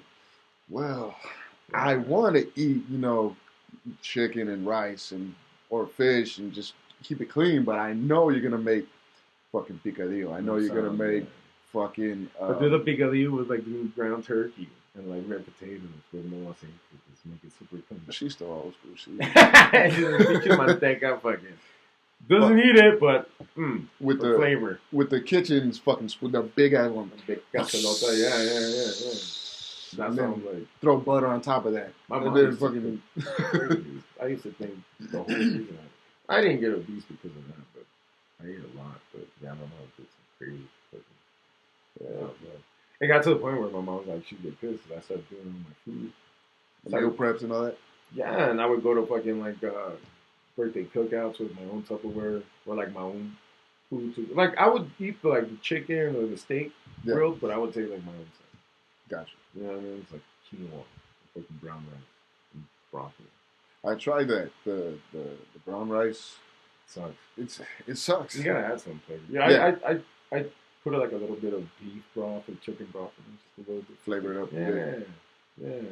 But you gotta stick with it. Sweet potatoes are piss friends too. Like I'm not gonna lie, like I had a little bit of help with the weight loss. I would take like some fat burners from you got to, because they gave you that energy to be fucking molding. Fucking sweat. Dude, we used to all take that water weight. Take those while we were doing like jits class. Man, it would just be all full of water. Like, sweat. All of it would be like drenched. And then put each other in chokes. You'll be drenched, but you're still fucking drenched. I have to get rid of this energy. Like, let's fucking go. Let's do this shit. Yeah, it's nuts. You get exhausted. We used to smoke out before the jits class. That's what helped too with my... Not striking class. You'd be like... I did that first initially. Like, I would smoke... Like, when I didn't give a fuck, and I was like, I'll smoke whatever. If I come out dirty, I come out dirty. But I would smoke, run, and once I had cut smoking out, like, I don't think it had such a big effect on me, like stopping smoking, because I would smoke and I'd still be able to get through my workout. But when I cut smoking out, I don't know, I just felt like my muscles could breathe more. Smoking what, cigarettes? No, fuck no. Bud? Yeah. I never heard such shit like that. I mean, I'll go smoking, I'll go to the gym, and I'll start lifting. That's the thing though. Like when I would smoke and I would go work out, the nicotine is what kills it. The muscle fiber. I do not fuck with nicotine whatsoever. Yeah, that's why. But I don't think the bud. No, but that's what I'm saying. It's weird because when I would smoke and I would go work out, I would feel everything. You know what I'm saying? Like I feel I'm getting my workout. Yeah. You know, these weights that I'm lifting. Yeah, like I feel my muscle. It's weird. You feel your muscle stretching. You feel you're getting swollen. And then after I cut out the weed, it was just, I would still feel that, but it wasn't as, what's the word?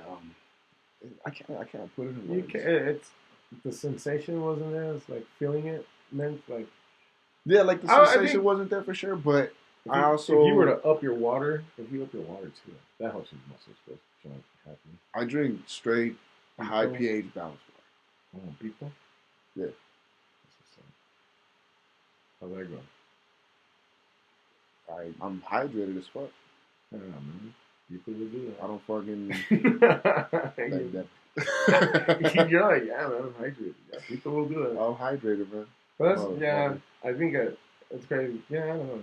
I need to start switching. I need to get on a diet, like a all vodka diet, no beer. The beer is the fuck. Oh yeah. You're still drinking a lot of beer?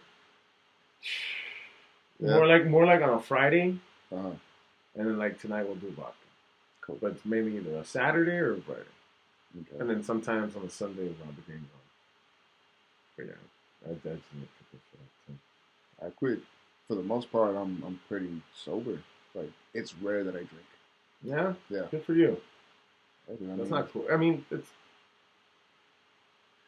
drinking. Yeah, drinking. It's like sometimes it's I don't know.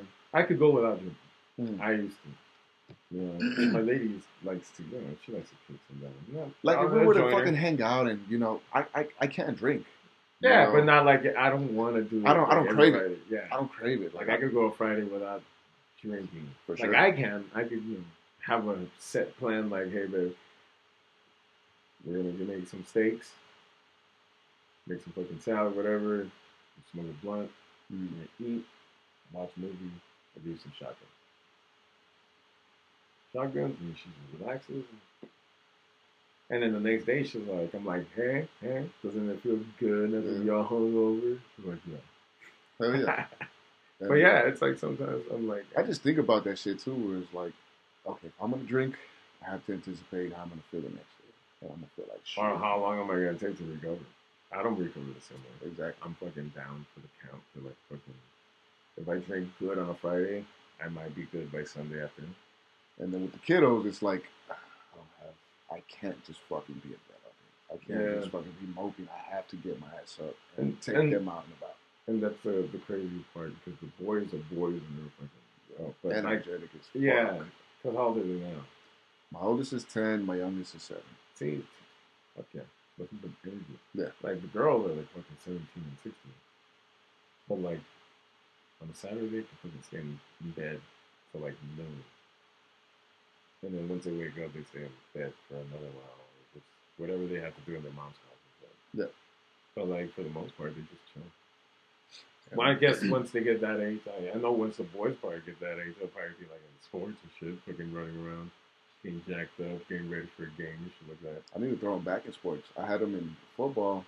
He loved it, but like my oldest, he's just like a gentle giant. Like he's big for his age and he's very fucking physical, but he, you know, he's like me. His attitude is don't fuck with me, I won't fuck with you. Well, yeah.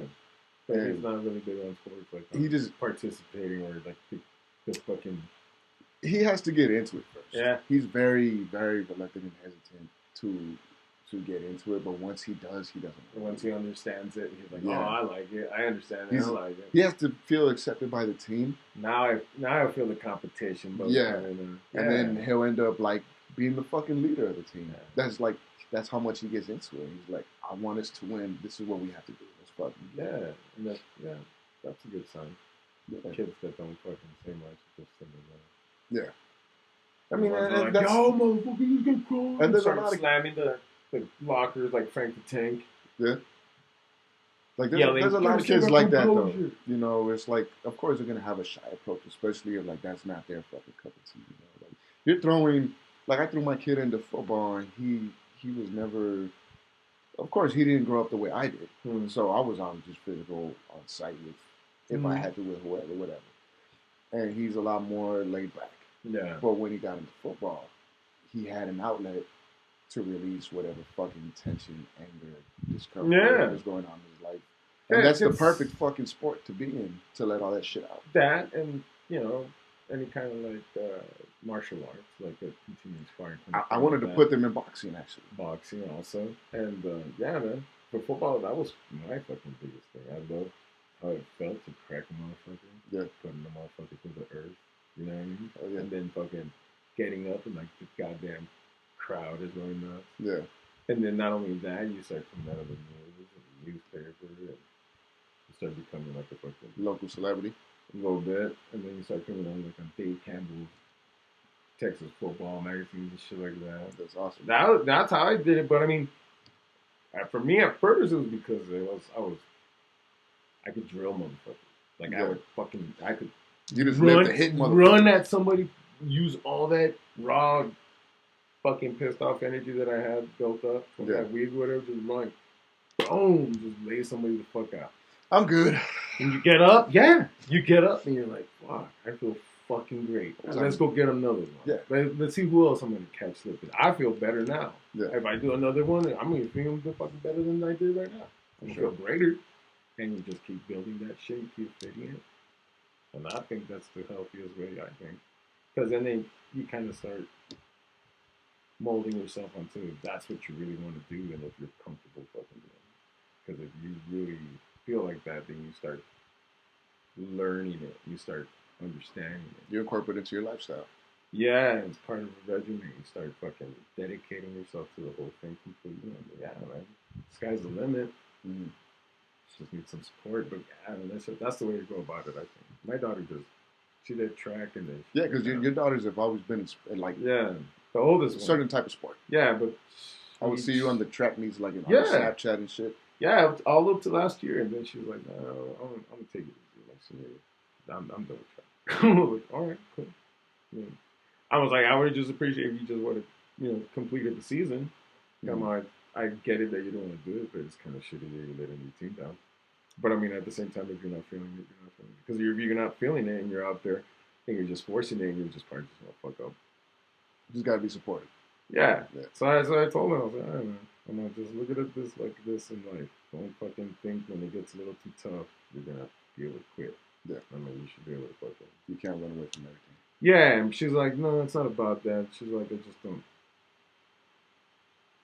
I don't want to. It's not her cup of tea. Yeah, she wasn't feeling that competition drive or the competitiveness. But then again, she was like her little excuse, like, oh, no, I want to have fun and blah blah. I was like, girl, I'm out high school. You're gonna have fun no matter what. I was like, you can't tell them that at that age though. Yeah, I know. I'm a butt. I was like, you gotta also look at this. I was like, you're gonna have fun regardless later on in life. Yeah. No matter what you're doing. I was like, but don't quit right now. Finish out the season. And then stop. But if you just quit right now, like, you know, what's to save something later on you lose interest like that because, it's just a fad or something. Plenty of doors could have opened had you done this, and who knows? Those Who could have knows? led to even more fucking fun than you would have ever anticipated. Like, that's how I told her when being football. I was like, shit, I took it, and I went to NMSU, and I fucking enjoyed the shit out of it. And I told her, it just sucks for your mom that she can't see the same. It irks the fuck out of her. I lived in the dorms. I lived that fucking... That college lifestyle. College life, that fucking old school shit. And we would watch movies, and I could relate to shit like that. Yeah. And I would laugh, and I told my daughters, yeah, that's how fucking dorm life was. And I would tell them how I had my dorm room and shit like that. And I'm like, yeah, your mama did it. Fucking grab the house. But over here, but she's over here. Yeah, you know what I mean? So I'm like, I never would like. I never went to a university and shit, and got to kick it in the dorms and all. I went to hella cops parties though, and I got inspired because I saw that shit. I'm like, these motherfuckers live here. Yeah. They do this shit on a daily basis. Yeah, you're like, you're learning and you're doing this every fucking day. We're over here and then just bullshitting, looking for parties, looking for fun to have. It's right in front of you guys, and you're doing something with your life education. Yeah. You know what I'm saying? It's going to pay off. You're taking advantage of something while you take advantage of something. Yeah. And that's what I was like, dude. I was like, man, my dorm room was fucking dope. Because at the same time, that's when I was still working at Far West Rodeo, when it was still open. But at the end, like, my boss gave me some neons and some fucking posters and shit. So my dorm room was like a little club. Yeah. I had the fucking... I had a little rock star fucking fridge. You know how they have in the stores for the rock stars? Mm-hmm. But I had it for like my... this one? Yeah! That one? Yeah, but I had it for my drinks and shit like that. And then I was like the only motherfucker with a foreman grill. So my sister was the one, so I was out grilling. And you're the fucking... So it was big dog of the dorm. Yeah, you know what I mean? So it was fucking hilarious. And then on the weekends, I would jack a bottle or two from the club and take it back to the dorm, you know what I mean? So like, I come back steady heavy, and then let's go party with Joe. Yeah. And then people, we wouldn't party like that, but if we wanted something, it was like that. Your little kickbacks and something chill. And then one time, my sweet mate, it was crazy because the Indian people in there liked it, fucking they fucking. When we say Indian, Native American, or the East. Nah, that's no Middle Easterns, no Indian, like Native American. Gotcha. So, I think this cat was from Gallup or Tularosa, New Mexico. But he was my sweet mate. And he was hanging out with some other Native American guys, fellers. And these dudes were fucking throwing hands for a little, like maybe less of a fucking quarter of a fucking Wild Goose flask bottle. Wow. And I was like... They needed that shit. Yeah, me and my boy Tony Irons were chilling in my dorm room, smoking a big old blunt, and then we hear the scuffle, and I'm like, yo, what the fuck, dude? And he's like, hey, no, it's because he's trying to take my drink, Joe. And I was like, what do you mean? He's like, no, that's mine. I paid for it. He's like, no, I paid for it too. I was like, really, my dude? Are you going to get my guy some shit for that little fucking bottle? He's like, well, I paid. I was like, give me that bottle. He gave it to me, so I grabbed that bottle and I fucking gave it to him. And then I'm like, hold on. And I went to the room, and I had like half a bottle of fucking Cavassier cognac bottle. Nice. So I gave it to my sweet man. I was like, Dad, dude, yo, I'm tell him fuck this dude. Tell him get the fuck out of here with his little bitch ass bottle. And then the fucking other dude was like, oh, you gonna give him that? I was like, yeah. Get the fuck out. Yeah. And yeah, dude, these dudes are fucking fighting over a little bit of fucking hooch. Yeah. It's crazy. We be out there camping in Virdosa, and like we find those straggling fucking Native American walking around drunk as fuck, smelling like Polo Sport.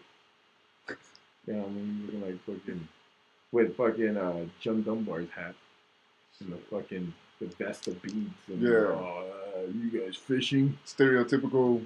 Yeah, I was like, yeah, and we're packing up, we're like just washing the dishes on the creek and shit like that. He's like, you guys fishing? I was like, no. Fishing? I was like, nobody has a fucking fishing rod. Any rods around here? Yeah, nobody's like posted up with like, oh, you guys gotta use power bait. You gotta use power bait. I was like, all right, cool, man. Thanks for the tip. He looks around and he sees our ice chest, and our ice chest, of course, has fucking beers as well. Y'all got beer? I was like, yeah. He was like, can I have one? I was like, nope. Why not? I'm like, because, no. I'm like, get the fuck out of here. And that's when, like, all the homies got up. And they started like, oh, no, I'm already walking. I'm just looking for my friends over there. I was like, all right, cool, man. Go find your friend. Man. Yeah, the nerve. He was like, have a beer. Just because he saw it. Hey, you're gonna shoot your shot when you're drunk. It's gonna happen. I like that, man. I like food. Hey, we all drinking. Have one? No, man. All right, cool. I've been stranded in the wilderness for 5 days, but can I have a beer? You look like he was stranded and drunk. So I'm pretty sure we came back, probably ran out of beer. But yeah, it was natives, man. They get pretty crazy with alcohol. I've never really interacted with too many like that now. That's crazy. New Mexico State, there's a few, man. I stay away from New Mexico. Really? Word. Doing cruises. Kind of have to. I mean, I really don't have any fucking business over there, so. No? Mm-mm. Like, there's been some places I wanted to go see. Like, they have that, that one trippy place where it looks like just a big old acid trip. Oh, Meow Wolf. Meow Wolf. Yeah, we taking my kids out there. I've been wanting to go there. Me and the wife, we went out there one time, just me and her. And then I know they have like waterfalls and shit out there too. Waterfalls? Yeah, something like not a waterfall, but some dope ass landscape. Hot springs. The hot springs. Hot springs, yeah.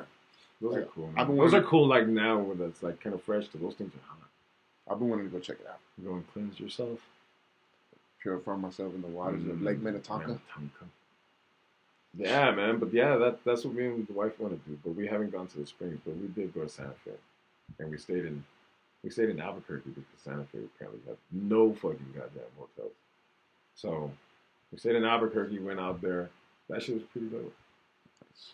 Fucking stopped at a couple dispensaries. That's right. You go out there now. Yeah, smoked on the way over there. Walked in, and it was a trip, man. It was fucking cool. I haven't been over there since 2018. September. Oh, wait. It's crazy because actually, like, to around the date in November of 2018, me and the wife went out to into the Mountain Gods. Just, did a little bit of gambling. Well, she did. I wasn't into gambling back then. But she was like, let's win some money. That chick is lucky with that shit. Yeah. Dude, I've just gotten into it like with a fucking vengeance over the span of a year. No, we went to goddamn speaking round just like on a fucking Sunday. We were just like, day drinking. She's like, yeah, let's go. All right, fuck it. Bet. We took off. She doesn't know what the fuck she's doing. Puts in the 20, hits it like the first machine. Sits down, puts it in. I'm like, you know what you're doing? She's like, no. What I do? I was like, I don't know. Me neither. Press a button. Boom. Ding, ding, ding, ding. Hits like another $15. All right, cool. Sweet. Hits it again. How much was she betting?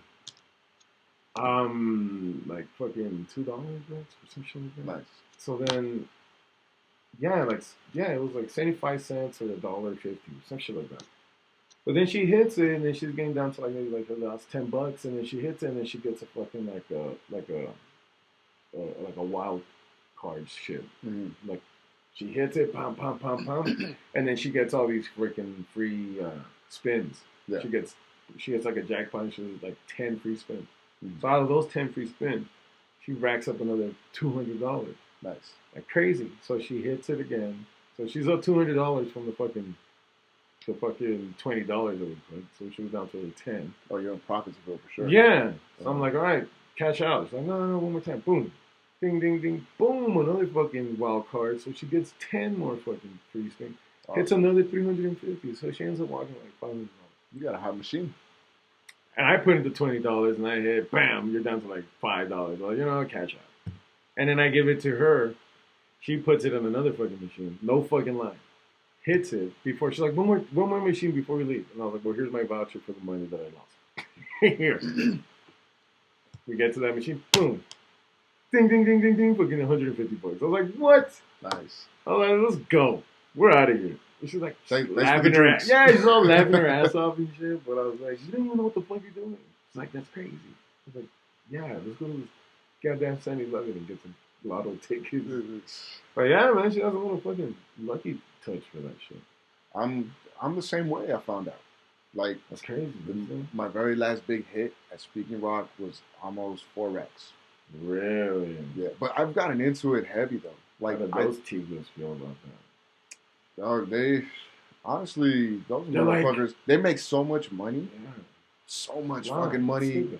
Paying out a jackpot like that is nothing to them. They don't give a fuck about El Paso. Either it's like they get paid the like bills in El Paso. It's like, yeah, we're gonna pay you out this $4,000 because your ass is probably gonna put $2,000 back in, thinking you can double that up. Yeah, triple that up. Go ahead, man. Here's I pay out at $160. I'm not putting any of that back. If it's a come up from like $10, I'm out. I'm one of those motherfuckers. I'll take a bankroll of like $500, and I save that up over amount of time. So that's just specifically to try to flip. Yeah, and it usually works out. I'll bet. I'll bet like $5. This is it's particle board, right? This is not even wood. You just knocked it over. This is like a cover. This is like a mask on top of particle. This is like hardened. The universe knows what I meant.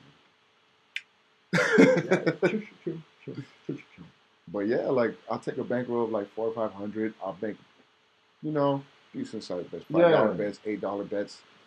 If I don't hit, it's like fuck it. I played what I could afford to lose, but 9 times out of 10, I saved that money just for that reason. Yeah, this is what this money's for. Nothing comes out of my mortgage fund, my bills. Everybody's straight on this end. Yeah. Everything's taken care of, and this is the money that I accumulated, so I can, maybe come up and I feel lucky disappear for a while. Yeah, for sure. And like 9 times out of 10, I'll hit, even if it's 200, 300. I'm good with it. That's a come up. Yeah, I'm good. That's I didn't have that shit. 200-300 I didn't have on top of my 500. Yeah, but there's always that one little fucking Jiminy Cricket. Yeah. And I have to stop myself sometimes. What's another fight? You're still 100. One time I went crazy. I came up. I played 200, but I was doing $10 bets. Yeah. I'm like, okay, on average, that's gonna be 20 spins, unless I get some line hits or I get some bonuses or whatever. Mm-hmm. I ended up coming up on like $1,000. No shit. And I cashed out. I was like, what the fuck do you guys want to do? Like, everything's on me today. Let's go have some fucking fun. Let's go to the movies. Let's go to the mall. Let's go some new shoes. It's just. I had a come up like that one time. And there's another crazy story back from. Hey, let's do Far West Radio. Let's do it. So, we used to host raves back in the day. Yeah. So, we would get a crew. Like, all right, guys, get ready because we're going to come in at 7 and we're working all the way till 6 to fucking rip. All right, DJ Irene was here and all these other fucking DJs and shit. So it got to the point where we're like, all right. So we had we would send out decoys. So we get like one of the waitress's boyfriend or husband, like, hey man, you want a $40 tab? Yeah. All right, here's $20. Go look for somebody that's selling pills, weed, whatever, shrooms, whatever. All right, cool. So fuck yeah, dude. We popped like 2 dudes, man. So one dude, we popped them, and we took them. So Far West was a big fucking warehouse, like a big fucking. Let's say it was a fucking Home Depot. It was a Cashway. That's how big it was. Yeah, back then a Cashway was a Home Depot now. Cashway, okay. So you have the front, and then the club, and started, but. On the sides, they had these 2 extra big rooms that were still in the construction that were just going to be basically the country room and then the rock and roll room. Okay, so it was 2 separate rooms. So when we would catch somebody, like, all right, on the mic, take them to the rock room. So we fucking have a door that goes into that room. It's dark as fuck, construction everywhere, and and jeez. Oh, You're good. You're good.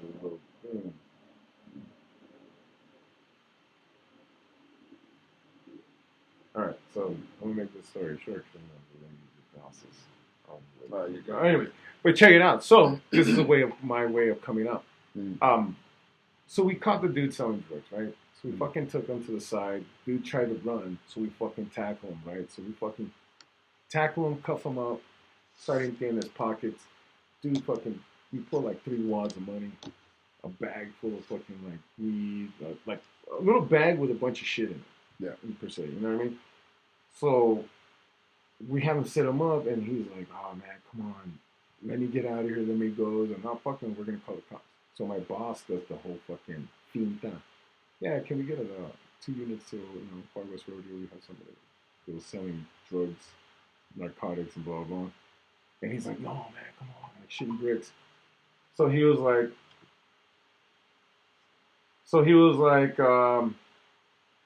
my boss was like, "Look, dude, they're sending the cops right now. 2 options. You stay here and you wait for them and you get fucking taken, or you get out that fucking door and you fucking run out and you don't come back." "All right, man, I'm out. Let me get my shit." "Fuck no. Get the fuck out." "What?" "Your choice, my guy." You want to go to jail? You want to go home? Yeah. Takes off. So it was 3 of us. We each get a fucking wad, right? But then I found another wad, so I took that one. So I had 2 wads. It was dark. We didn't quit. Yeah. And then I told my boss, I'm like, yo, what do I do with the bag of this stuff? And he's like, what's the address here? 2712? 7212. My boss was like, well, I don't know, man. Keep it, throw it away, I don't care. I was like, all right. So I kept it. And I started selling that shit inside the bar. Yes, So not only did I fucking... That's some Joe promoter shit to do. Yeah, not only did I take this dude's money, I also took the fucking rest of his product and got nothing but fucking goddamn commission for myself. And that's what I did. I got one of my closest boys. I was like, yo, dude, let's go to fucking Applebee's. Hey, Brutus is all night on me. Took my mom's out to eat, paid some bills. Put some new shit on the Bronco. And that was my come up, and that's how I used to do it. Went to fucking goddamn Burlington, bought me a bunch of like fucking 7 outfits back in the day. Hell yeah. $200 at Burlington, you're coming out with a whole new wardrobe. Coming out with a whole fucking Macy's. Yeah. You know what I mean? Back then. But now, yeah. But yeah, those were my come-ups, man. And I thought that was cool. But yeah, speaking of Bronco, the bettings. That time got so fucked up. I think we in my Bronco? The black one? No, my Bronco. Oh, yeah, the brown one, and I took it. You had to fucking drop me off. I was so fucking faded. We were doing it, the AC and OJ in the Bronco. That was a night. We got so shit. Stupid at the Foxy's. I think, was it Foxy's? Yeah, we got all stupid. Because I remember, it was Foxy's. Because I remember we used to drink, Cazadores. We used to drink, what's that one over here on Montana? No. There was one on Montana we would go to. Mexican Hut, and then Americas, Cazadores.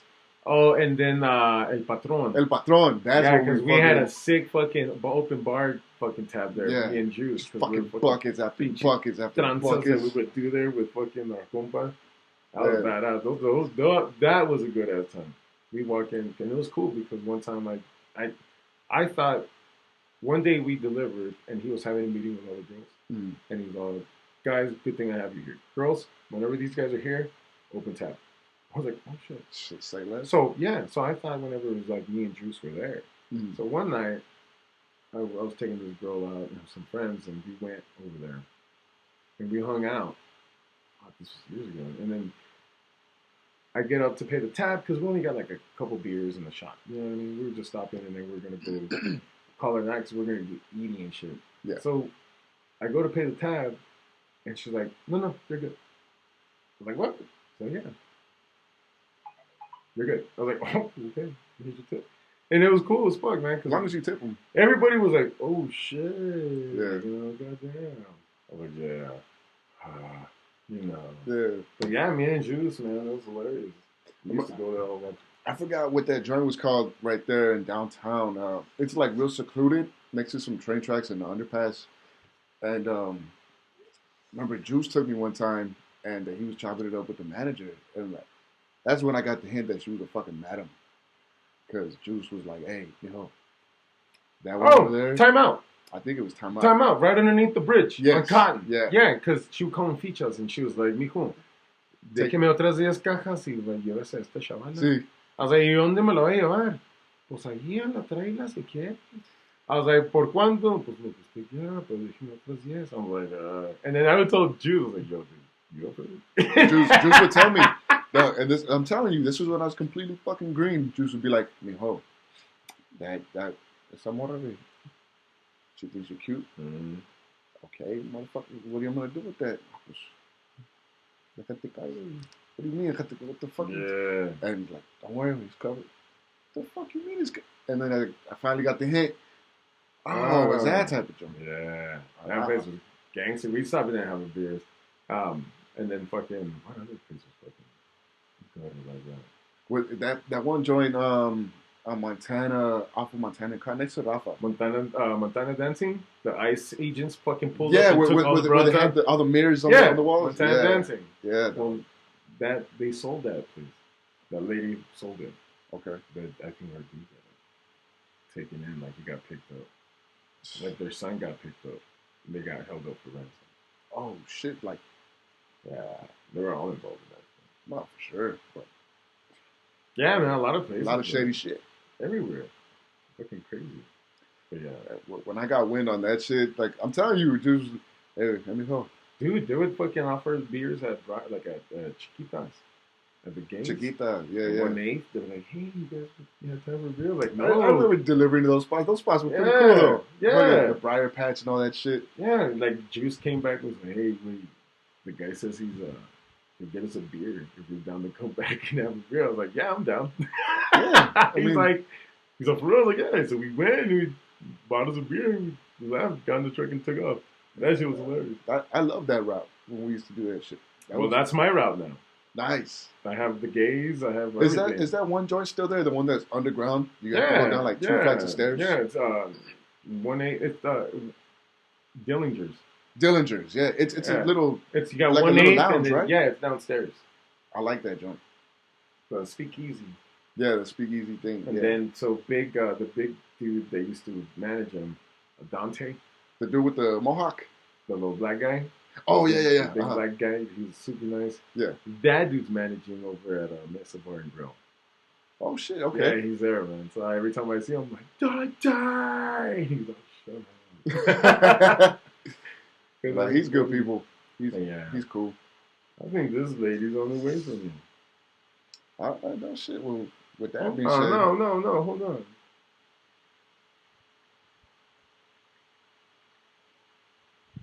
Yeah, she was on. You said it now. I was like, yeah. I say a lot of things. That's hilarious. I was like, come on. I was like, why are you getting upset? I was like, the podcast. I was like, no bitches there. It's just me and my man. We're talking about bitches. We're talking about, whatever ordinary stuff. Well, but she's here though. But, yo, man, we're going to have to do this again soon. Hey, dog. I appreciate you coming on. This shit was fun. Yo. Got some fucking insight on choking out Busta Rhymes. Oh, man. I'm going to tell you. I'm going to try and find those fucking pictures that I have with DMX. Shoot them to me. I'll upload them to the video. And I'll see what the fuck. Because I have some, some crazy shit. And I have a picture of me with Netflix too. I want to see that. But we'll do this shit again, dude. My boy, Joe Promoter, thank you for coming on, man. And fail. This concludes another episode. So, we'll see you motherfuckers next time, Scallywags. Peace. Scallywags. Be a man. Coming out, babe.